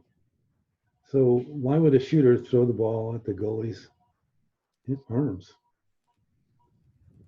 It doesn't make sense. So it doesn't make any sense to the Europeans because they're going, okay, see, I could be a plumber, or I could be digging ditches or painting, or I could be the national water polo coach for Serbia and make 100,000 US, or make 15,000 auto mechanic or something. So they sit there and they realize if I fail, I get kicked out or fired. And it's just like the NFL coaches in American football and the NBA basketball players. If you have a losing season, you're done. So, you know, they really want to have their players score goals so they can keep their job. So it improves the quality of the breed here. So you want to shoot underneath the goalie's arm. You want to shoot outside the goalie's hand. You want to shoot above the goalie's thumb, and you want to shoot to the weak side if you're right over in the left post. So the Europeans memorize these things, you know, because they don't want to have their shots blocked. And in Europe, if you keep throwing the ball at the goalie's arm, that's it. And you go home and say, hey, Daddy, I took 200 shots a day and they were all blocked. And the coach spanked me ass when I got out of the water. And then Dad says, you've been playing water polo for 10 years now, and you're 18 years old, you started when you're 8, and you don't know how to miss the goalie's arm? So he takes out his belt and kind of spanks the kid too. So they don't sort of accept failure very easily. And they go, look, you know, we're a small little country. Croatia's got 4 million people. It's going to cost $1 million to develop a player to play on our Olympic team. And we can't waste money on duds. You know, if you don't want to listen, you're gone. So the kid shows up for practice in Croatia the next day, and he can't sit down because his butt's so red. And he's now throwing the ball low, over the goalie's head, outside the arms, to the weak side. So in the United States, we're not allowed any physical punishment. But they just won't tolerate failure. I mean, they can't afford to tolerate failure. Now, there's another one on catching the ball. It's around here somewhere. Catching the ball? Yeah.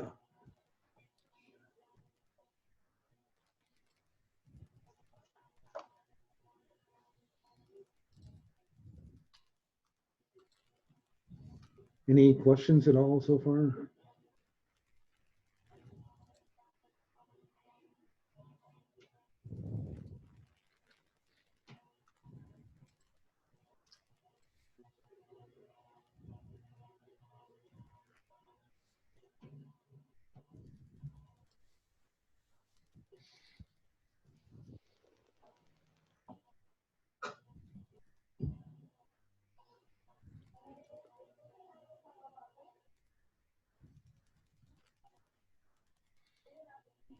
Okay, now, the importance of catching the ball is it sets up the shot.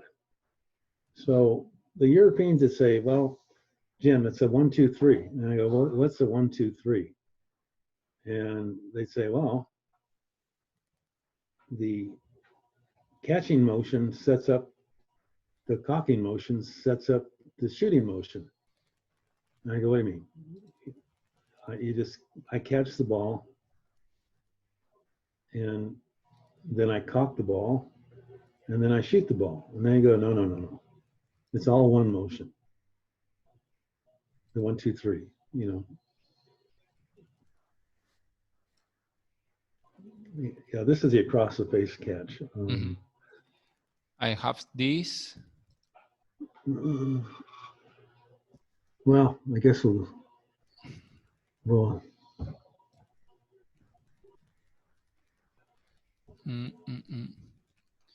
Okay, let me see.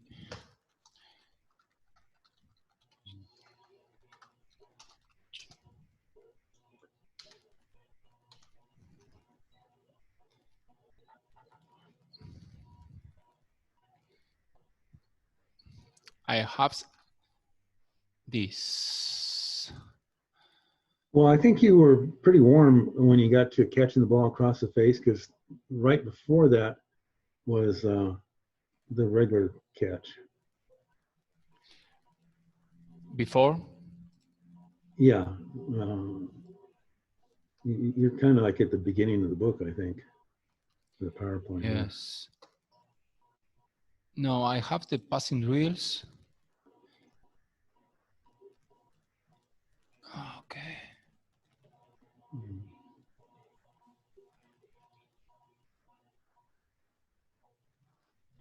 No.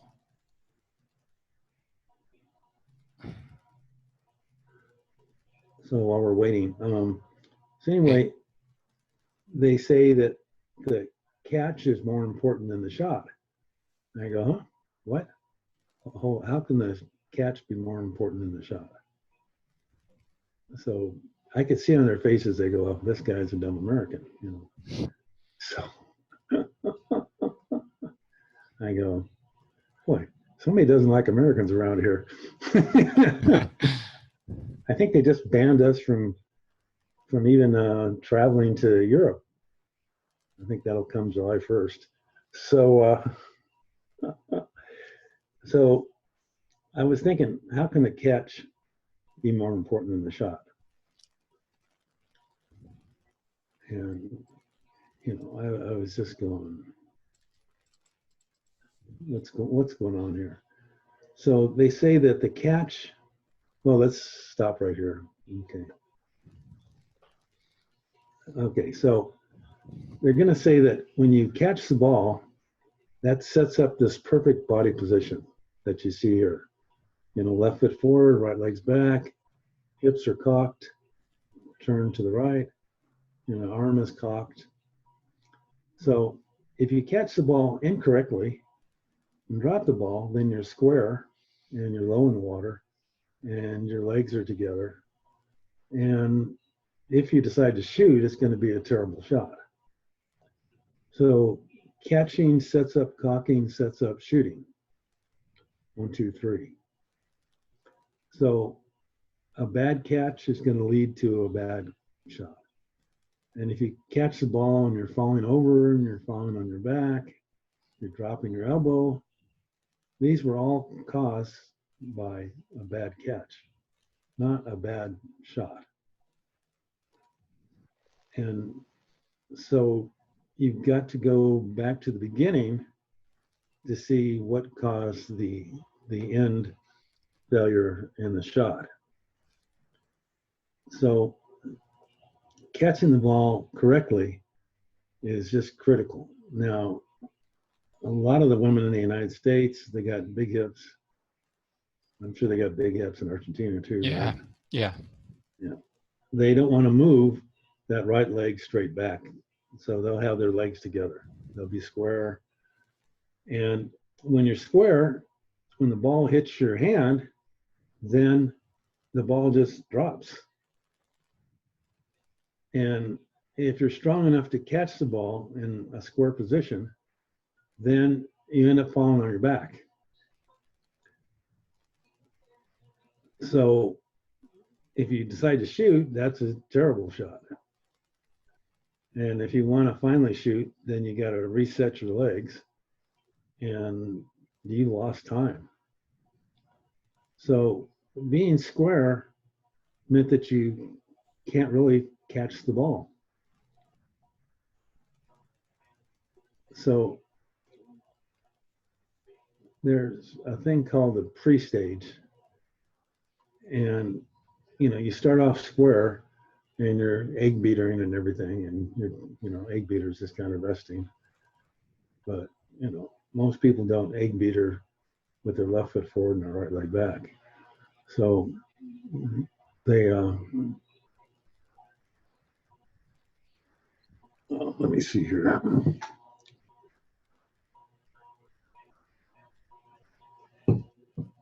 Okay, this one? Yeah, that's to be fine.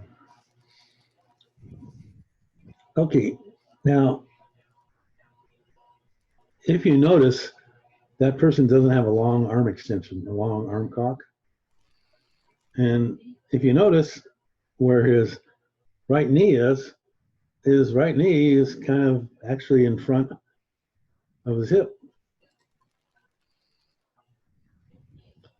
So the Europeans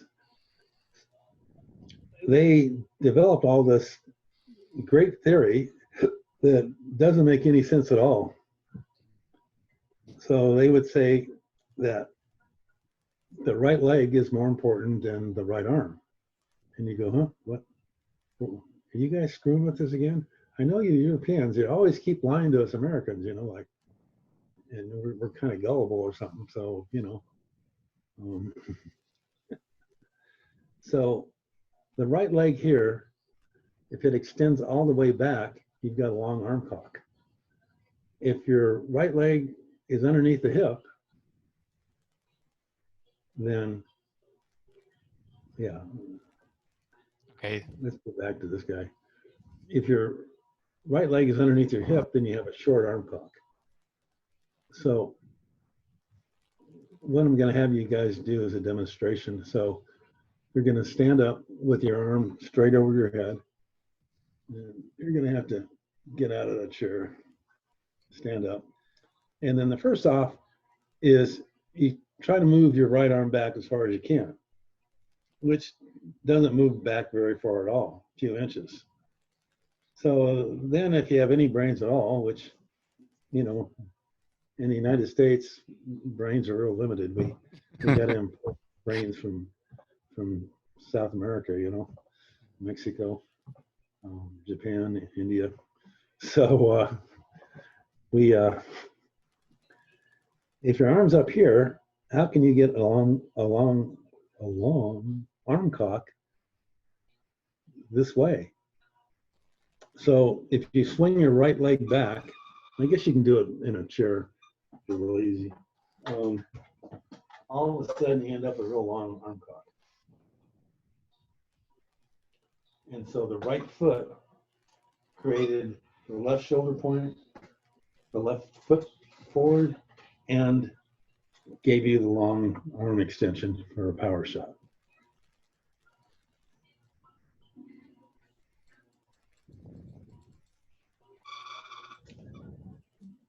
Now, to catch the ball, you have to swing your right leg straight back. That'll give you a long arm extension and will set up you to be perfectly cocked. So catching leads to cocking, leads to shooting.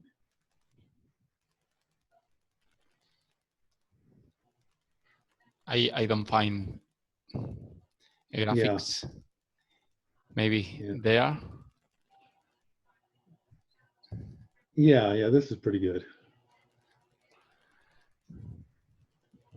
So as I was saying on the pre-stage, you start off egg beatering and you're square. So there's no way you're going to egg beater with the left foot forward and the right leg back. You know, can't do that. So egg beater is a resting thing. So anyway, the ball is coming in your direction. And what you've got to do is you got to move your right leg out to the side. Now that partially turns your body so that when you do catch the ball, you can rotate the right leg all the way back, and all of a sudden you're set to shoot. Now, if you're square and you're egg beatering, the ball hits your hand and just drops down.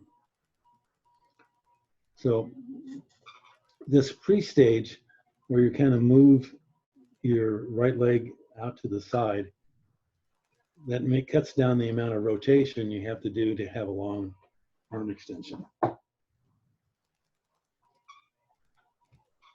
Because if you're square with your arm over your head, you're not moving anywhere. So the catch is more important than the shot. The catch is more important than cocking because it sets up the body to be perfect. And once you've blown the catch, you can't correct it in cocking, and you can't correct it in shooting. It's too late.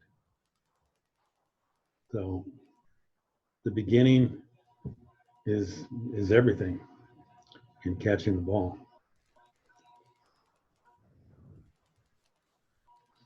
Okay. ¿Alguien tiene una pregunta? Anybody a question? If not, well, Jim, we are very grateful for take the time and share some of the fundamentals with us. We are a small country in water polo, but we have a big enthusiasm. So we thank you and what? Yeah, well, it's not really the size of the country. It's actually the quality of the coaches. Okay, we have two very small coaches. Yeah, I mean, I'll help you out as much as I can because I'm 70 and, you know, I'm not going to be around too many more years. But yeah, there's, if you go to Serbia, there's one dominant club that all the national team players come from. Mm. And if you go to Croatia, there's one dominant club that everybody comes from. And then you go to northern Italy, and they've got these little towns that support water polo, and they're pretty small. It's a few thousand people. And so it isn't really size that matters. I mean, there's that one country that I keep forgetting the name of. It's only got 800,000 people in Europe, and yet they got a silver medal.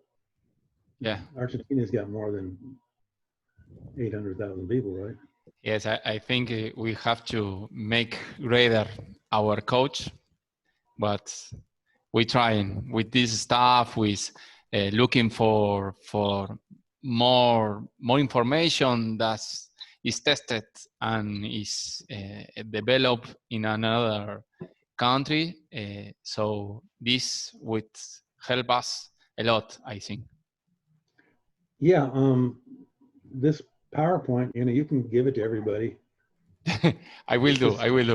It's just gathering dust in my house because I showed it to the Americans. They go, yeah, that's too much to read. So if you want, I will share your book and the PowerPoint. Yeah. Because see, I mean, I was lucky that the college I went to had an Olympic coach, Lonnie Niskowski, 5 times Olympic coach. He got a silver medal and a bronze medal. And then I ran into this guy, Ricardo Azevedo, and he'd been taught by the Hungarians in Brazil. Can I mention Brazil, or is that a bad Yeah, word? yes. You could. And these guys were the best coaches in the world, and they'd won a gold medal in '56, and they were teaching Ricardo. So Ricardo knew all this stuff on shooting, and then Monty, the Olympic coach, he knew everything on tactics. So I mean, I ran in the city of Long Beach to everything. Otherwise, I would just pick up the ball, do 2 pump fakes, and skip it over the cage. And you know, Ricardo would just say, "Oh my God, you know, don't you know anything?" And I go, "No, I don't." So teach me. So yeah, I wrote all this stuff on the mechanics because you can't really find it anywhere in the world. You know, coaches don't write, and most coaches don't really think too much on all the mechanics of the shooting. Yeah. Here is like that. We have some technique that I start with you in 2012, and I try to figure out how is the skip, and have a teammate who said, it's like that. You put the arm like this, and the shoot appear, and investigate in the internet and found your blog. Well, and then I get the book. Start to learn, understand the mechanic. This is physics. I think we could do a greater things if if we have some biomechanics or analysis for the sport. Well, then there's another guy, Ricardo Azevedo, and he's back in the United States from China. And he's just a genius on shooting and also on making drills. So he's the father of Tony Azevedo that played in 5 Olympics. And I know Tony speaks Portuguese. I don't know if he speaks Spanish. It doesn't matter. We could do, I think. Okay, well, anyway, usually in the United States, they have all these 13, 14, and 15-year-olds that are kind of B-level players, and they go to the clinic and, you know, they get to touch an Olympic and, oh, you're great. And, you know, they just see the guy throw some shots and go, well, I learned a lot. And then they come back to the coach. Well, what did you learn? I don't know. So Tony and Ricardo got tired of educating all these 13, 14, and 15-year-olds that were going nowhere. And they wanted to get elite players that were going to play in high school and go on to college and go on to national teams and play professionally. So they put this 6-8 program together, and they're having high-level clinics now. And then Ricardo, he's really good at drills. I mean, he's got drills coming out of his ears. Over the last 40 years, Jim, here's my latest drill, you know. So he actually wrote down all the drills. So he's got like 300 drills written out on a PowerPoint, and he handed it out. So he's got this show on, well, it's going to be this Friday at 10 a.m., I think, and I'll send you the information. Mm-hmm. And he goes, it's an hour of him talking, and then he's written out all the drills. So if you want to develop the right leg, the left leg, the hips, balance, he hasn't done too much with the hands. I guess he calls me the hand man. But he's got like all these drills, and he's got them written out for 6 months, the daily drills that you can do, and for shooting, passing, legs, all this stuff. And I mean, it's just a gigantic undertaking, and he's actually made it into videos. He's got like 20 or 30 videos now, and the videos I think are free. Yeah, I think yes. And because he's 62, so his time on Earth is coming to a close. So he and I have really tried to educate the non-European people, because, you know, basically if I hadn't run into Ricardo, I wouldn't know anything other than 2 pump fakes and a skip shot. And that's it, you know. And I was just supremely lucky that God put me in Long Beach. And I was kind of a lazy student in high school, so I had to go to this junior college. We just happened to have the Olympic coach. And then that kind of set my life perfectly, I guess. Created my life path. But yeah, Ricardo, and he's got all these drills written out. He's got the videos done. So my stuff on mechanics and his stuff on drills, I mean, that's going to be a major jump forward. Yeah. It's the amount of information now available is just absolutely stunning. Yes. You don't have a big ego. There is no information or formal information in for water polo. No, coaches don't write. Yeah, they don't write anything down. and then you go to a clinic and they say so much. Did you guys tape this thing? Mm. You did? This, Yeah. yeah. And Oh, we okay. put in YouTube. Oh, all right. Because what happens is, as a teacher, you only remember about 10% of what you get taught Yeah. in a day. So people are going to lose this, and now they can see the PowerPoint, read the book, and then they can get a hold of Ricardo on his videos on coaching and his, for the first time, a water polo coach wrote out all the drills you have to do for the year. Like swim coaches, they all have their thing mapped out for the whole year, swim 10 200s and 150 50s and kick 1,000 meters and on. But Ricardo's got this stuff that is just unbelievable. Yes, I mean, yeah, go ahead. Yeah, you can, with only 2 or 3 coaches, if you get dedicated players, you can really do well in the Pan Am Games, and you can really create some international stars. Yeah. Because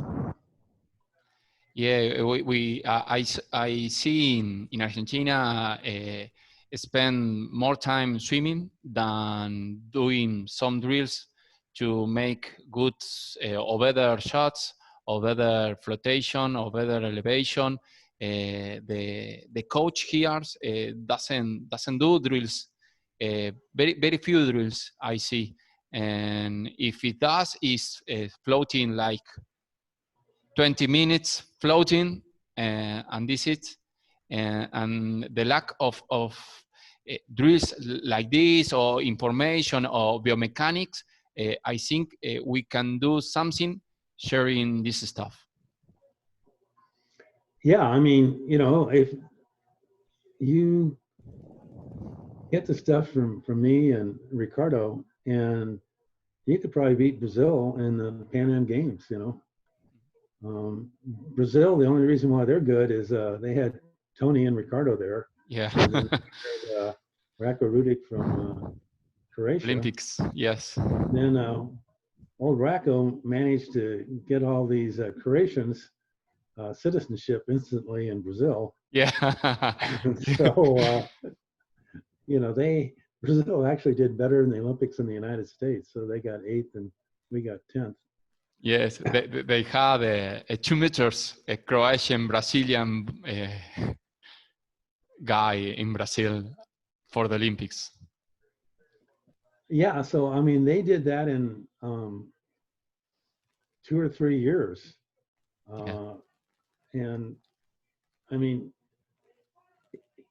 the big thing is you get a highly educated group of just 2 or 3 coaches, and you work it for 4 years, and you can really do some things.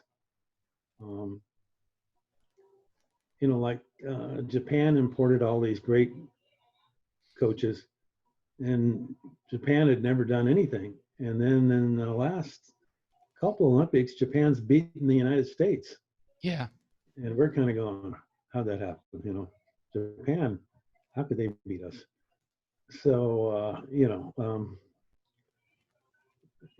if you get the education, then you can really go far.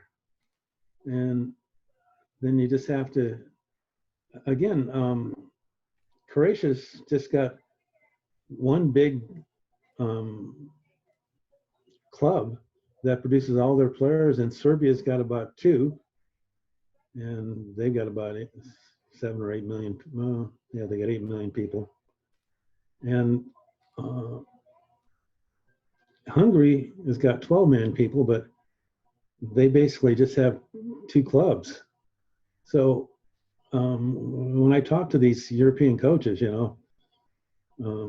go, you only need 13 players to win a gold medal, period. Yeah.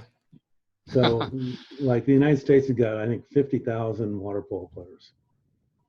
Well, the 50,000 water polo players aren't very good, and the coaches aren't very good. So we've got a Serbian coach that is great, and he's dealing with the U.S. national team, but you know, he can't get around to all these high schools and colleges and clubs, and he doesn't write anything down. So, you know, when you give a lecture, then people go away and forget. So, and we've actually had the two best coaches in the world, Raka Rudik and Dihan Dokovic, come to the United States, and Racco got 7th, and Dokovic in the last Olympics got 10th. So, like what Racco was saying is you have to really start young. Yeah. So, you know, he jumps in with a whole bunch of 25-year-olds, and it's too late, you know. You know, they got better, but if they would have started when they were like 10 or something, he called it a 12-year program. By the time they're 22, they know all the fundamentals, they know the tactics, and then they just need a lot of seasoning with traveling to games and stuff like that, which unfortunately you guys have to go to Europe or something, or the United States or Canada. You know, it's long travels. Yeah. But you know, he's just said that you have to start young, and you can't spend all your time with the 25-year-olds. You got to have good coaches, you know, working with 12-year-olds and 14-year-olds and 16-year-olds and 18-year-olds and even 10-year-olds. In fact, in Hungary, I think they start around 7 or 8. Yeah, very So young. Ricardo was telling me this one player showed up at 9, and they said, "You're too old." Ah, You know, and I guess they probably say that to people in gymnastics too, yeah. or people that playing the violin or the piano, that you've got to really start young to learn this stuff. So you've got to have a good feeder system of younger players feeding into 14-year-olds, 12-year-olds, and eventually 16 and 18, and then see if they can get into an American college, or if they can play semi-pro in Europe. And Peroni, where did he come from? Brazil, I think, Peroni. We have, Yeah. I don't remember the name of the Argentinian playing in Spain. Yeah, there was another good guy, because when I went to the World Championship for juniors in 2007, Yeah. one Argentine player that was really, really good. Yeah, yeah. No, ¿alguien se acuerda el nombre del rosarino que juega en España? Chenique. Echenique. The player is Echenique. Echenique. Creo que, I think is a left guy. This is an Argentinian playing the Spain and the Olympic for Spain play. Yeah, and when you look at these Olympic teams where they just say, okay, we need 13 guys, you got to have a good goalie, you got to have a good center guard, and then you got, you know, a couple shooters, and that's 5 people, and then the other 7 or 8, you know, are just going to be subs or bring the ball down or something. So it really gets down to just developing 3 or 4 players. Yeah. And they've been trained over, you know, 10 years or so. But you can really do miracles, you know. And if you don't get the information, something like France and Germany, they're terrible. Yeah. And, you know, they're right next to Hungary and Serbia. And you think, well, why don't they invite these guys over? And the Germans are going, well, you know, I know everything. And the French, they know everything too. So, you know, consequently, their programs are horrible. Yeah. And, you know, that's life. But Serbia and Croatia and Montenegro, that's the state with only 800,000 people. They tried to steal as much as they possibly could from Hungary, and they were successful. Hmm. And the Germans, the British, and the French, they knew everything. Kind of like the Americans too, you know, we know everything, supposedly. At least that's what I'm told by the Europeans. So, yeah, I mean, there's hope. It's just, and like in the United States, there was this one guy, Monty Niskowski, 5-time Olympic coach, and he sort of invented all these things on tactics, and the United States started to flourish. You know, they were 13th or something, and all of a sudden they won the Pan Am Games, and they got a bronze medal in '72, and then he kind of quit for a while, and then he came back and they got a couple silver medals, and then he quit, and then '84 we got a 4th place medal, and then we kind of disappeared for a long time, and it just got down to the quality of coaching. So you can be a rich country and really not do anything. Britain, France, and Germany have done 0 in water polo. Yeah. So, you know, yes, one person can really make a difference. And then you just get 2 or 3 really good water polo players and fill the rest with people that are capable. And you can do outstanding things. Yeah. I think this could help us. Yeah, you know, read all my stuff, and I've actually, all the stuff I wrote for 9 years in Water Polo Planet, it's like 1,300 pages. I'll send it to you. Okay. Yeah, I will share that. Yeah, well, I mean, it's sort of like, it's a lifetime commitment. You know, I'm 70, and I didn't really write that book until I was 60. And it took me about 20 or 30 years to kind of learn the whole system of what these guys were doing. And the Hungarians, they weren't too happy with me spying on their workouts. Yeah. And then I talked to these Croatians, and they would just say nonsense. And I mean, it was really hard for me. And I was right next to this Monty Niskowski, the center of the U.S. water polo, to learn anything except for Ricardo. You know, I said, "Hey, Ricardo, what about this? Oh yeah, this is this." Oh, kind of clever. And he'd go, "Well, everybody knows that." And I go, "Well, not in the United States." Yeah. So it's just a few dedicated people that really push the whole system and program forward. So, you know, you got to just keep trying, and you know, you're trying against really hard odds. Like this PowerPoint, none of the American coaches won it. I thought, hold on a second, I'll write 2 books. And I had 9 years of writing articles for Water Polo Planet. Yeah. You know, Ricardo for a couple of years was a national coach.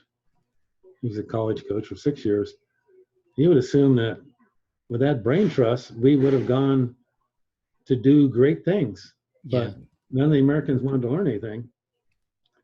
And, you know, once Ricardo left for Italy, then everything just fell down. All the stuff he taught people, you know, they became physicists or MDs or financial counselors, and didn't become high school coaches or age group coaches, and all this information died.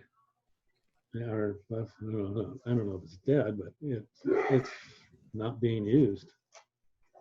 Ricardo and I approached our U.S. Olympic Committee, and hey, we got all this stuff. No, we know everything. Yeah. Okay. So, you just have to keep fighting and keep reading and keep learning and talking to me and talking to Ricardo. And now that he's got all these videos on how to do all this stuff, and now that he's put all the workouts on PowerPoints, I mean, if he put out the effort, you can really do outstanding things. Yeah, I think this call is great to share these informations. I think very much, or like very much people will see in water polo context in Argentina will see this call. So I'm very glad that we could show how the mechanics work, how the all the knowledge that you achieve for all of these years that works, and make more training based in knowledge that based in thinking, or another question on swimming. Don't lose time swimming. When making drills, I think we can do better the things. Yeah, some of the American coaches, like California is kind of like the knowledge center of all of the United States. And then as you get to places like Pennsylvania and New York and Florida and stuff like that, they don't really know a lot. And I had this one girl at the small Catholic school that went from 29 goals to 90, and went from 33 miles an hour, which I don't know what that is, to 38 miles an hour. And her coach, she was doing Boyers and she was doing all this Charlie Turner stuff. And her high school coach didn't want to learn any of this. And I said, yeah, you can just call me up and I'll help you out. And she didn't want to learn. So the desire to learn, if you have the information, you can really just do wonders. Yeah. I mean, it's now that the information's available, I mean, the sky's the limit, really. Yeah, I think so. Yes. Well, Jim, we appreciate all the time that you take. We share all the stuff, and thank you for taking the time and talk with us a little. I know that all are grateful for that, and thank you. Okay, it was a pleasure. Okay, well, we'll talk later. Okay. Thank you. Bye. All right, bye.